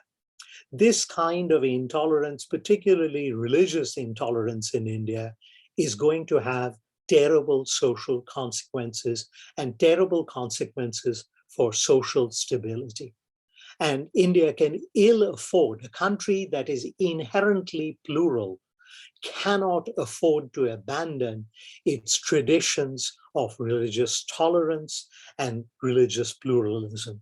unless India embraces that goal of respect for religious pluralism, the likelihood of social instability is extremely high and will act as a significant constraint on India's legitimate aspirations and hopes and dreams of becoming a great power. Thank you very much for this opportunity. Thank you, Professor Ganguly, for such a delightful analysis of the internal situation of India and what lies ahead for India and the bigger consequences. So my one question from my side is, despite such challenges internally, can India help its countries in its neighborhood for its development programs? Yes, absolutely. And the fascinating thing is that India has repeatedly demonstrated the capacity to provide assistance even while it confronts significant challenges at home. Take, for example, India's role in Afghanistan. It was the 5th largest aid donor in Afghanistan, and even skeptics like various Americans said that this is the most effective aid program of any country in the world. Look at India's role in Sri Lanka at the moment, where it has provided a virtual lifeline to Sri Lanka. So this is something that Indians should be genuinely proud of and is truly admirable. So yes, in answer to your question. Thank you so much, sir. So now we will take up some questions from the Q&A box. The first question is by Shubham Ji. The question is, for how long do you think the poverty alleviation program should continue? Don't you think that India needs to shift and look for alternative methods to deal with poverty? Yes, probably. There are, multi-pronged efforts at alleviating poverty. And in this context, the assessments that have been made of the Mahatma Gandhi National Rural Development Program, the MNREGA, actually suggests that it has had a material effect in terms of reducing poverty and economic distress. But the effects of it have actually been quite uneven. Much depends on the state and the capacity of particular states to implement that program. But this is where there is some evidence emerging amongst development economists that direct income transfers probably are the most effective means of alleviating poverty. The problem with that, even with the Aadhaar card that India has so successfully implemented, that there is leakage in those programs, and people who don't really deserve or need the money sometimes siphon off that money. There are no perfect solutions to alleviating poverty, but I think efforts at poverty alleviation should not be given up. But one other way of alleviating poverty is to promote primary education and to provide basic healthcare. If these two things could be tackled, I think you would see a dramatic reduction in poverty in India in the foreseeable future. So another question is by Malik Ji, and the question is, where does the Kashmir situation figure in India's aspiration for great power status? Will it hinder or is it relevant? As long as India can maintain a certain amount of political and social stability in Kashmir and can successfully fend off the possibility of continued Pakistani interference and support for terror, Kashmir will not be an impediment to India's rise. Some years ago, I wrote an article in the journal Foreign Affairs, in fact, on this very subject. And I suggest that people go back and read that article. I stand by what I wrote several years ago. So another question is by Kishorji. The question is, do you think China will remain the most serious security challenge for India in the days to come? Absolutely. I agree with the premise of that question. That is going to be India's most significant challenge.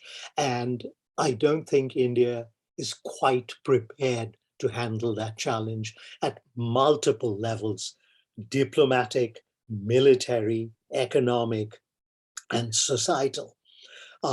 Take, for example, I just read last week, the Indian Army is desperately seeking Mandarin speakers.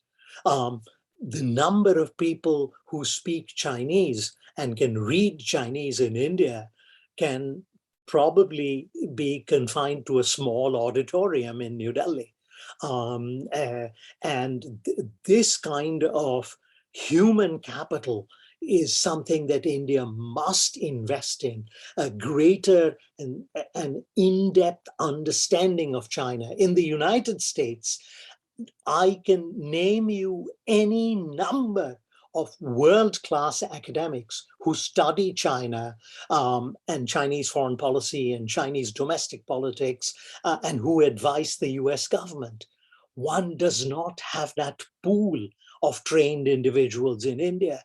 I know every India-China specialist because of the very small number of people. So I completely agree that this is the most important challenge, and Indian academics really need to focus seriously on the study of China and Chinese foreign and security policy. Ravi Shankarji is asking, what steps should Indian government take to reduce the religious intolerance? The most important thing that the government of India can do is not to encourage religious zealots of any stripe. I don't care what faith they belong to, but sectarian appeals, promoting religious intolerance should be something that the government should not tolerate in any way or encourage in any form. Our next question is by Panchali Senji.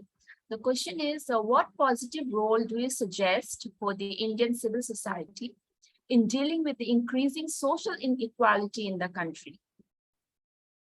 Indian civil society actually has been quite active in this regard, but the challenges that remain in India are on such a massive scale that civil society can only make a difference at the margins. This in no way is meant to denigrate the efforts of civil society. The efforts of Indian civil society are truly admirable, but for a country of India's size, it has to be enlightened public policy that will ultimately take care of economic inequalities. Civil society can make a difference in terms of ameliorating these conditions, but the frontal attack must be launched by the Indian state. Yug Desaiji is asking, how important is regional stability for India's great power ambitions? What more can India do on this front? Yes, regional instability is very important. Take, for example, if climate change has significant adverse effects on Bangladesh, many Bangladeshis will try to flee to India because there's only a finite amount of arable, cultivable land in Bangladesh. Or, for example, if political instability becomes significant in Pakistan, while the hostility towards India is deep-seated and long-running, nevertheless, where will these people flee? Where will they go? They will look to porous borders. Regional stability is of extreme importance to India. Karishma ji is asking that climate change is beyond borders. So what do you think is the potential of this crisis in bringing India and Pakistan on the same table and thereby lead to a better regional cooperation on this issue? You know, the question makes eminent sense to me, and that is a desirable goal. The problem is the short-sightedness of the Pakistani military establishment. Their hostility towards any form of meaningful, even functional cooperation with India has torpedoed those efforts. And as long as that military establishment remains at the center of Pakistan's politics, it's extremely difficult to visualize how you could pursue this kind of meaningful, thoughtful, desirable, functional cooperation. So another question is by Anuprita ji, and she wants to know, what is your view on caste politics? Caste politics, I fear, is going to remain in India for a long time, however much intellectuals like myself decry caste politics. Caste has become so embedded in Indian society, even after independence. And sadly, because of the pandering of political parties, regardless of their political persuasion, with the possible exception of the communists, that they have pandered to caste so much for electoral outcomes. Sadly, we're going to have to live with these caste divisions in India, however much people like myself think that this is a evil from the past, which we should discard. So another question is, would you please focus more on India? How can it enrich the primary education considering the current system? Yeah, the most important thing is to devote at state and national levels to better teacher education, better classrooms, provide, say, midday meals, as certain states like Tamil Nadu have demonstrated, to get more children to come to school. Unless India invests more of its GDP in primary education, I'm afraid things will not improve significantly. It's really a question of political will and economic resources. So another question by Avni ji. She wants to know, what is your views on the success of Jan Dhan Yojana and its contribution in poverty reduction, as cited recently by a World Bank report? Yes, from the little I know about the subject, it has actually made a material difference to the lives of people, but we need long-term studies to see to what extent this has made a difference. The evidence is preliminary. And another question is, what is the advice on making India an illiterate-free country for future civil servants? As I said, a greater devotion of resources to primary education. This is where successive governments for decades have underinvested in primary education, and it's a patchwork quilt. Certain states have done much better. For example, Kerala, which is hailed worldwide for its investments in primary education and thereby improving human capital. And then you have abject disasters like Uttar Pradesh or Bihar, which have done nothing for decades, and you see the consequences thereof. So it's highly uneven, but there really has to be a national effort in this area of investing in primary education. Prakash is asking, India's domination in South Asia is challenged by Pakistan and China. Can a larger confederation of South Asia be considered a possibility? Yes, and for the foreseeable future, China and Pakistan will continue to try to limit India's influence and power. Pakistan, of course, is more an irritant. Pakistan has so many problems sandbagging it that its ability to hobble India will be limited. It's primarily confined to the use of terror against India. The real challenge is that from China, as successive recent foreign secretaries from Samsaran to Vijay Gokhale to Shiv Shankar Menon have all written, and some of them have written entire books on the subject about the China challenge. And that is going to be India's most compelling foreign policy and security policy challenge for the foreseeable future. Pakistan is more like a pest rather than a significant challenge, and is unlikely to emerge as one anytime in the foreseeable future. So Choiba G is asking, how do you think the world is perceiving PM Modi's leadership? Is this leadership making a difference at the global level, or is it just a rhetorical positioning? And if you have any advice for the youth of India today in building a robust, healthy nation?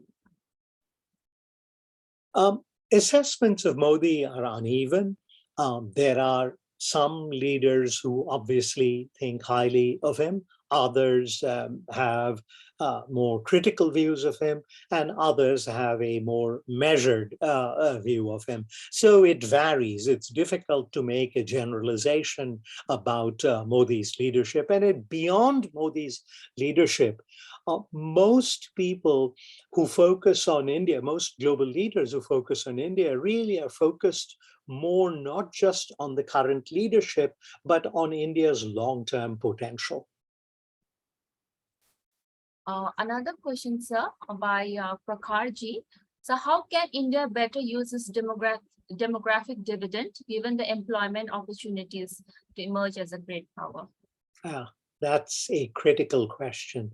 The demographic dividend will be meaningless unless India can invest in its population so it has the requisite educational skills to be able to find adequate employment. For the government and the private sector in India to be able to generate enough employment, to absorb the millions of young Indians who are entering the workforce, unless there are efforts, concerted efforts to generate meaningful employment for an aspirational generation of Indians entering the workforce, this whole notion of a demographic dividend will be utterly meaningless.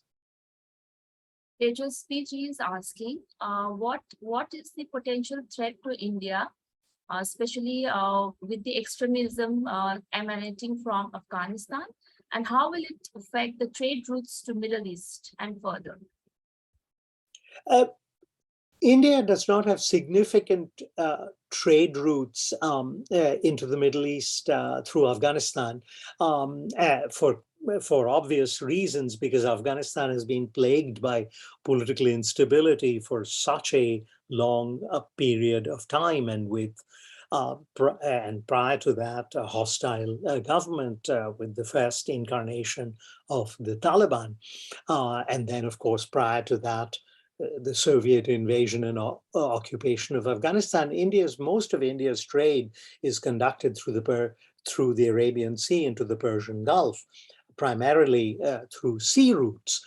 It would be nice to see a stable, prosperous, and minimally democratic Afghanistan, which at this point seems like nothing more than a mirage. And then, of course, then trade could proceed uh, from Afghanistan into Iran and then to the Middle East. But there's another problem. There is this country called Pakistan, which is hell-bent on not promoting any form of trade with Afghanistan and the Middle East because of what international relations scholars call relative gains, that while Pakistan would stand to gain from trade, increased trade between India, Afghanistan, and the Middle East, India would gain disproportionately more. And because of the relative gains problem, Pakistan will not allow India to have land access to Afghanistan and thence to Iran and the Middle East. Ravi Shankarji is asking, who should India trust more? Either is it USA or Russia for increase in global power? Over the long term, Russia, unfortunately, whether Indian elites recognize this or not, is a declining power. Russia faces significant economic and demographic challenges, which are not about to go away anytime soon. President Putin's bluster notwithstanding, and the United States, for all its problems, and it faces significant problems. There are profound social and political divisions here in the United States at the moment, which are quite ugly and are not likely to go away anytime in the future. But I have long-term faith in this country, the capacity for innovation, the capacity for renewal, the capacity for reinvention is extraordinary in this country. And consequently, I think India should continue to invest in the Indo-US relationship and be somewhat cautious about the long-term relationship with Russia, which I think is a declining power, and one should not be influenced by Cold War nostalgia, as is the case with many Indian intellectuals and policymakers. So there's another question by Sailenderji. It's more of a statement and a question. So I'll just read it out for you. Okay. During Pandit Nehru's tenure, we lost 1962 war as he decommissioned our forces, along with the fact that he refused to use our well-experienced Air Force because the then UK Chief of Command had advised him not to use Indian Air Force. Result, we lost major strategic locations in Himalayas and still struggling and losing huge money in defending our borders, which could be used for development. How can now our country recover that valuable money for having a better education system, health system, and strong forces with technological superiority and a strong industrial base? Right. There are multiple questions there. To begin with, there's no question about it that Nehru made significant bad decisions when it came to dealing with the PRC. There's so much evidence that has emerged. And on the use of air power, however, it was not just the UK defense chief that advised against it. Also, John Kenneth Galbraith, the American ambassador to India, advised Nehru against it. And I even spoke to Galbraith about it. I interviewed him once in Cambridge at his home in Massachusetts. And I asked him, why did you advise Prime Minister Nehru not to use air power? He said, I was afraid that this would lead to an escalation of the war and lead the Chinese to open up other fronts. And I wanted to ensure that the war was contained. that was the view that he expressed to me in this private interview. So there were multiple voices that had cautioned Nehru against the use of air power, that it could have protracted the conflict and widened the conflict. There is no easy answer to the rest of the question. India will need to invest in more sophisticated weaponry to deal with China. It'll have to build a more robust relationship with Japan, with the United States, and with Australia in the Quad to ensure maritime security.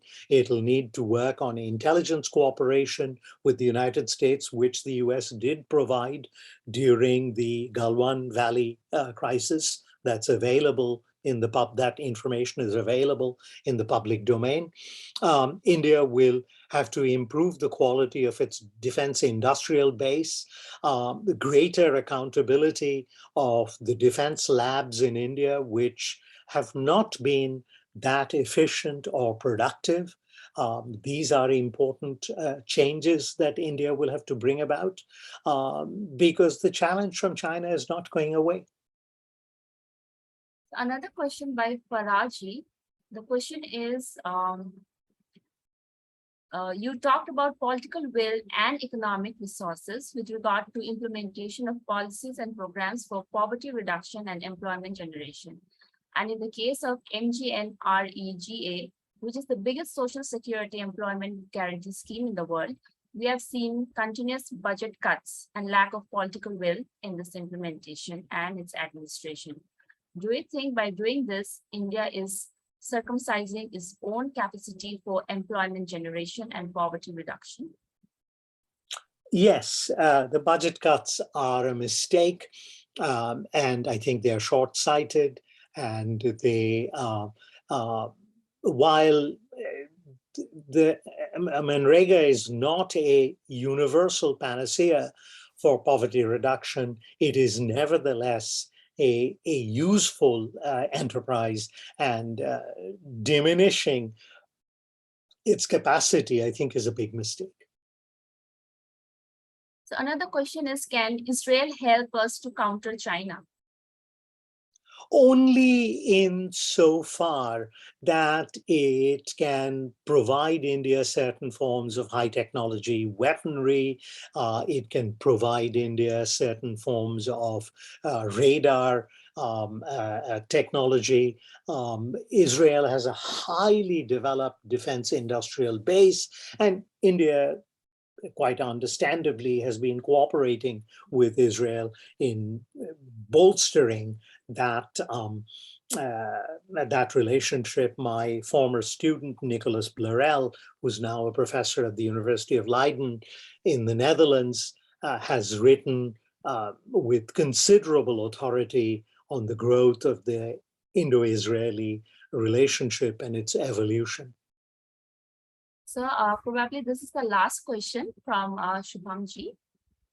Don't you think RTE should extend the age limit to 18 years? Most of the time, it is those who drop out after 14 years are more vulnerable than the illiterate, because even after studying till class 8, they are not able to attain higher education.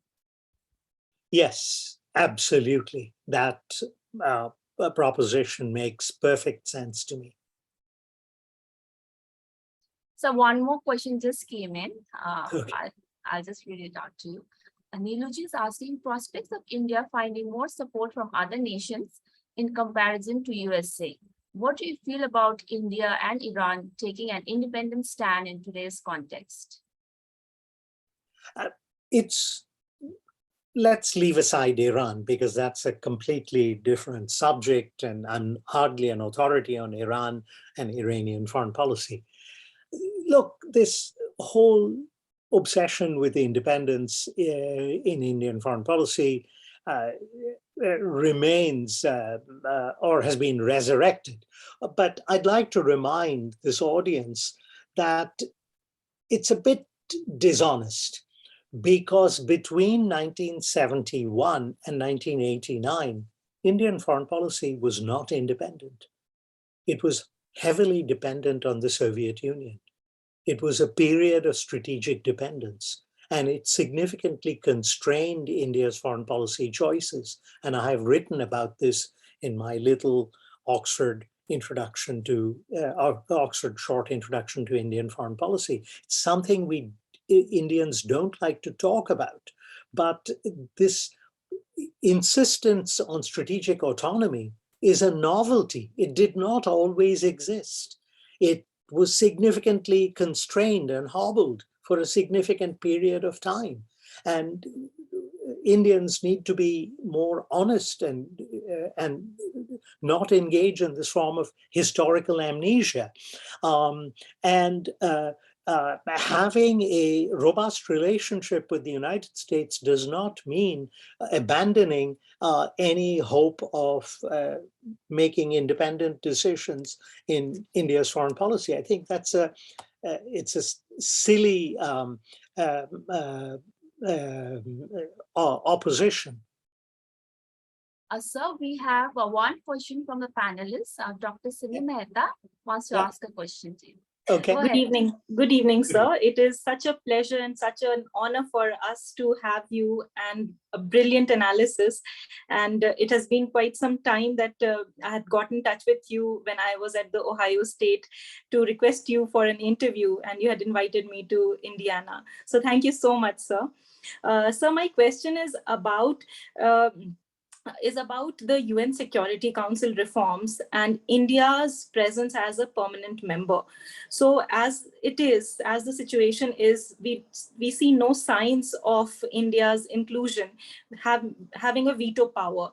So does that mean great power, the recognition of India as a great power by the entire world community is also contingent upon the UN Security Council, and conversely, non-recognition of India's great power status, because there's no country who has completely vouched and also provided the space to debate about UN Security Council expansion. So could you please throw some light upon it? Thank you so much, sir. Yes, this has been a long-term aspiration in Indian foreign policy, even though at one point when an opportunity was offered to Nehru, he did turn it down. We now have archival evidence to confirm that proposition. That said, I have a very simple answer to the question. 10 years of sustained economic growth at 7 to 8%, and we'll see who stops India from joining the Security Council. If India can do that for a decade, it will be unstoppable. All this talk about India's size and civilizational heritage is rubbish. What really will matter and matters for entering the Security Council are material capabilities.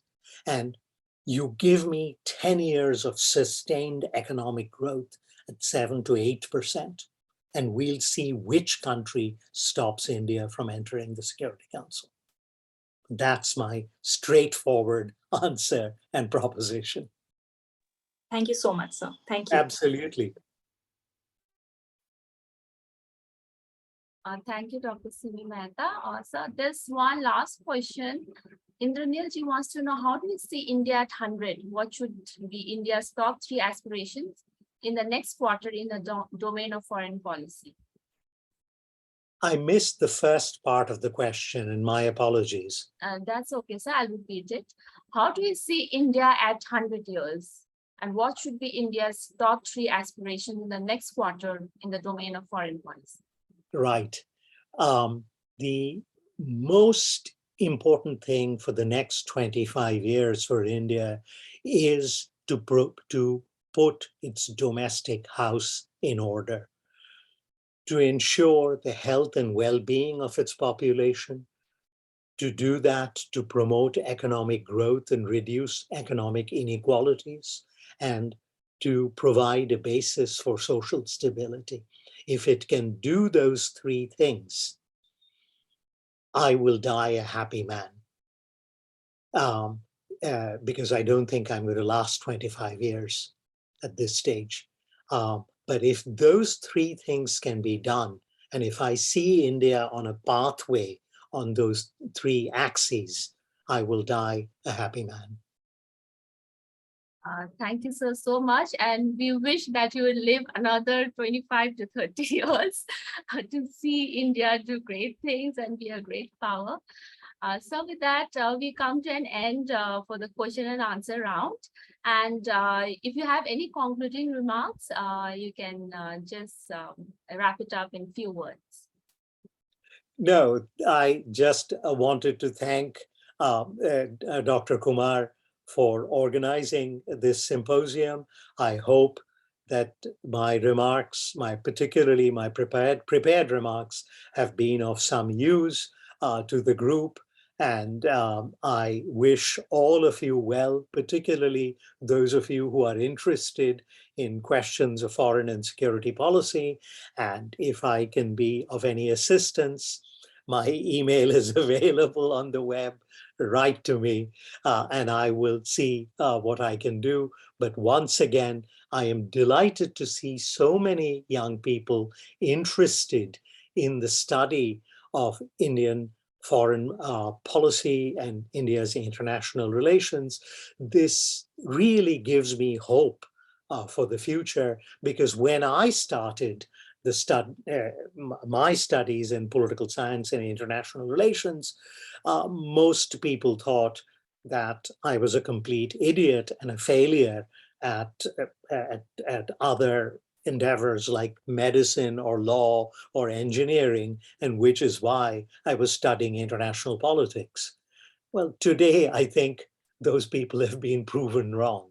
And so I encourage all of you, if you are interested in this subject, pursue it with passion and with commitment.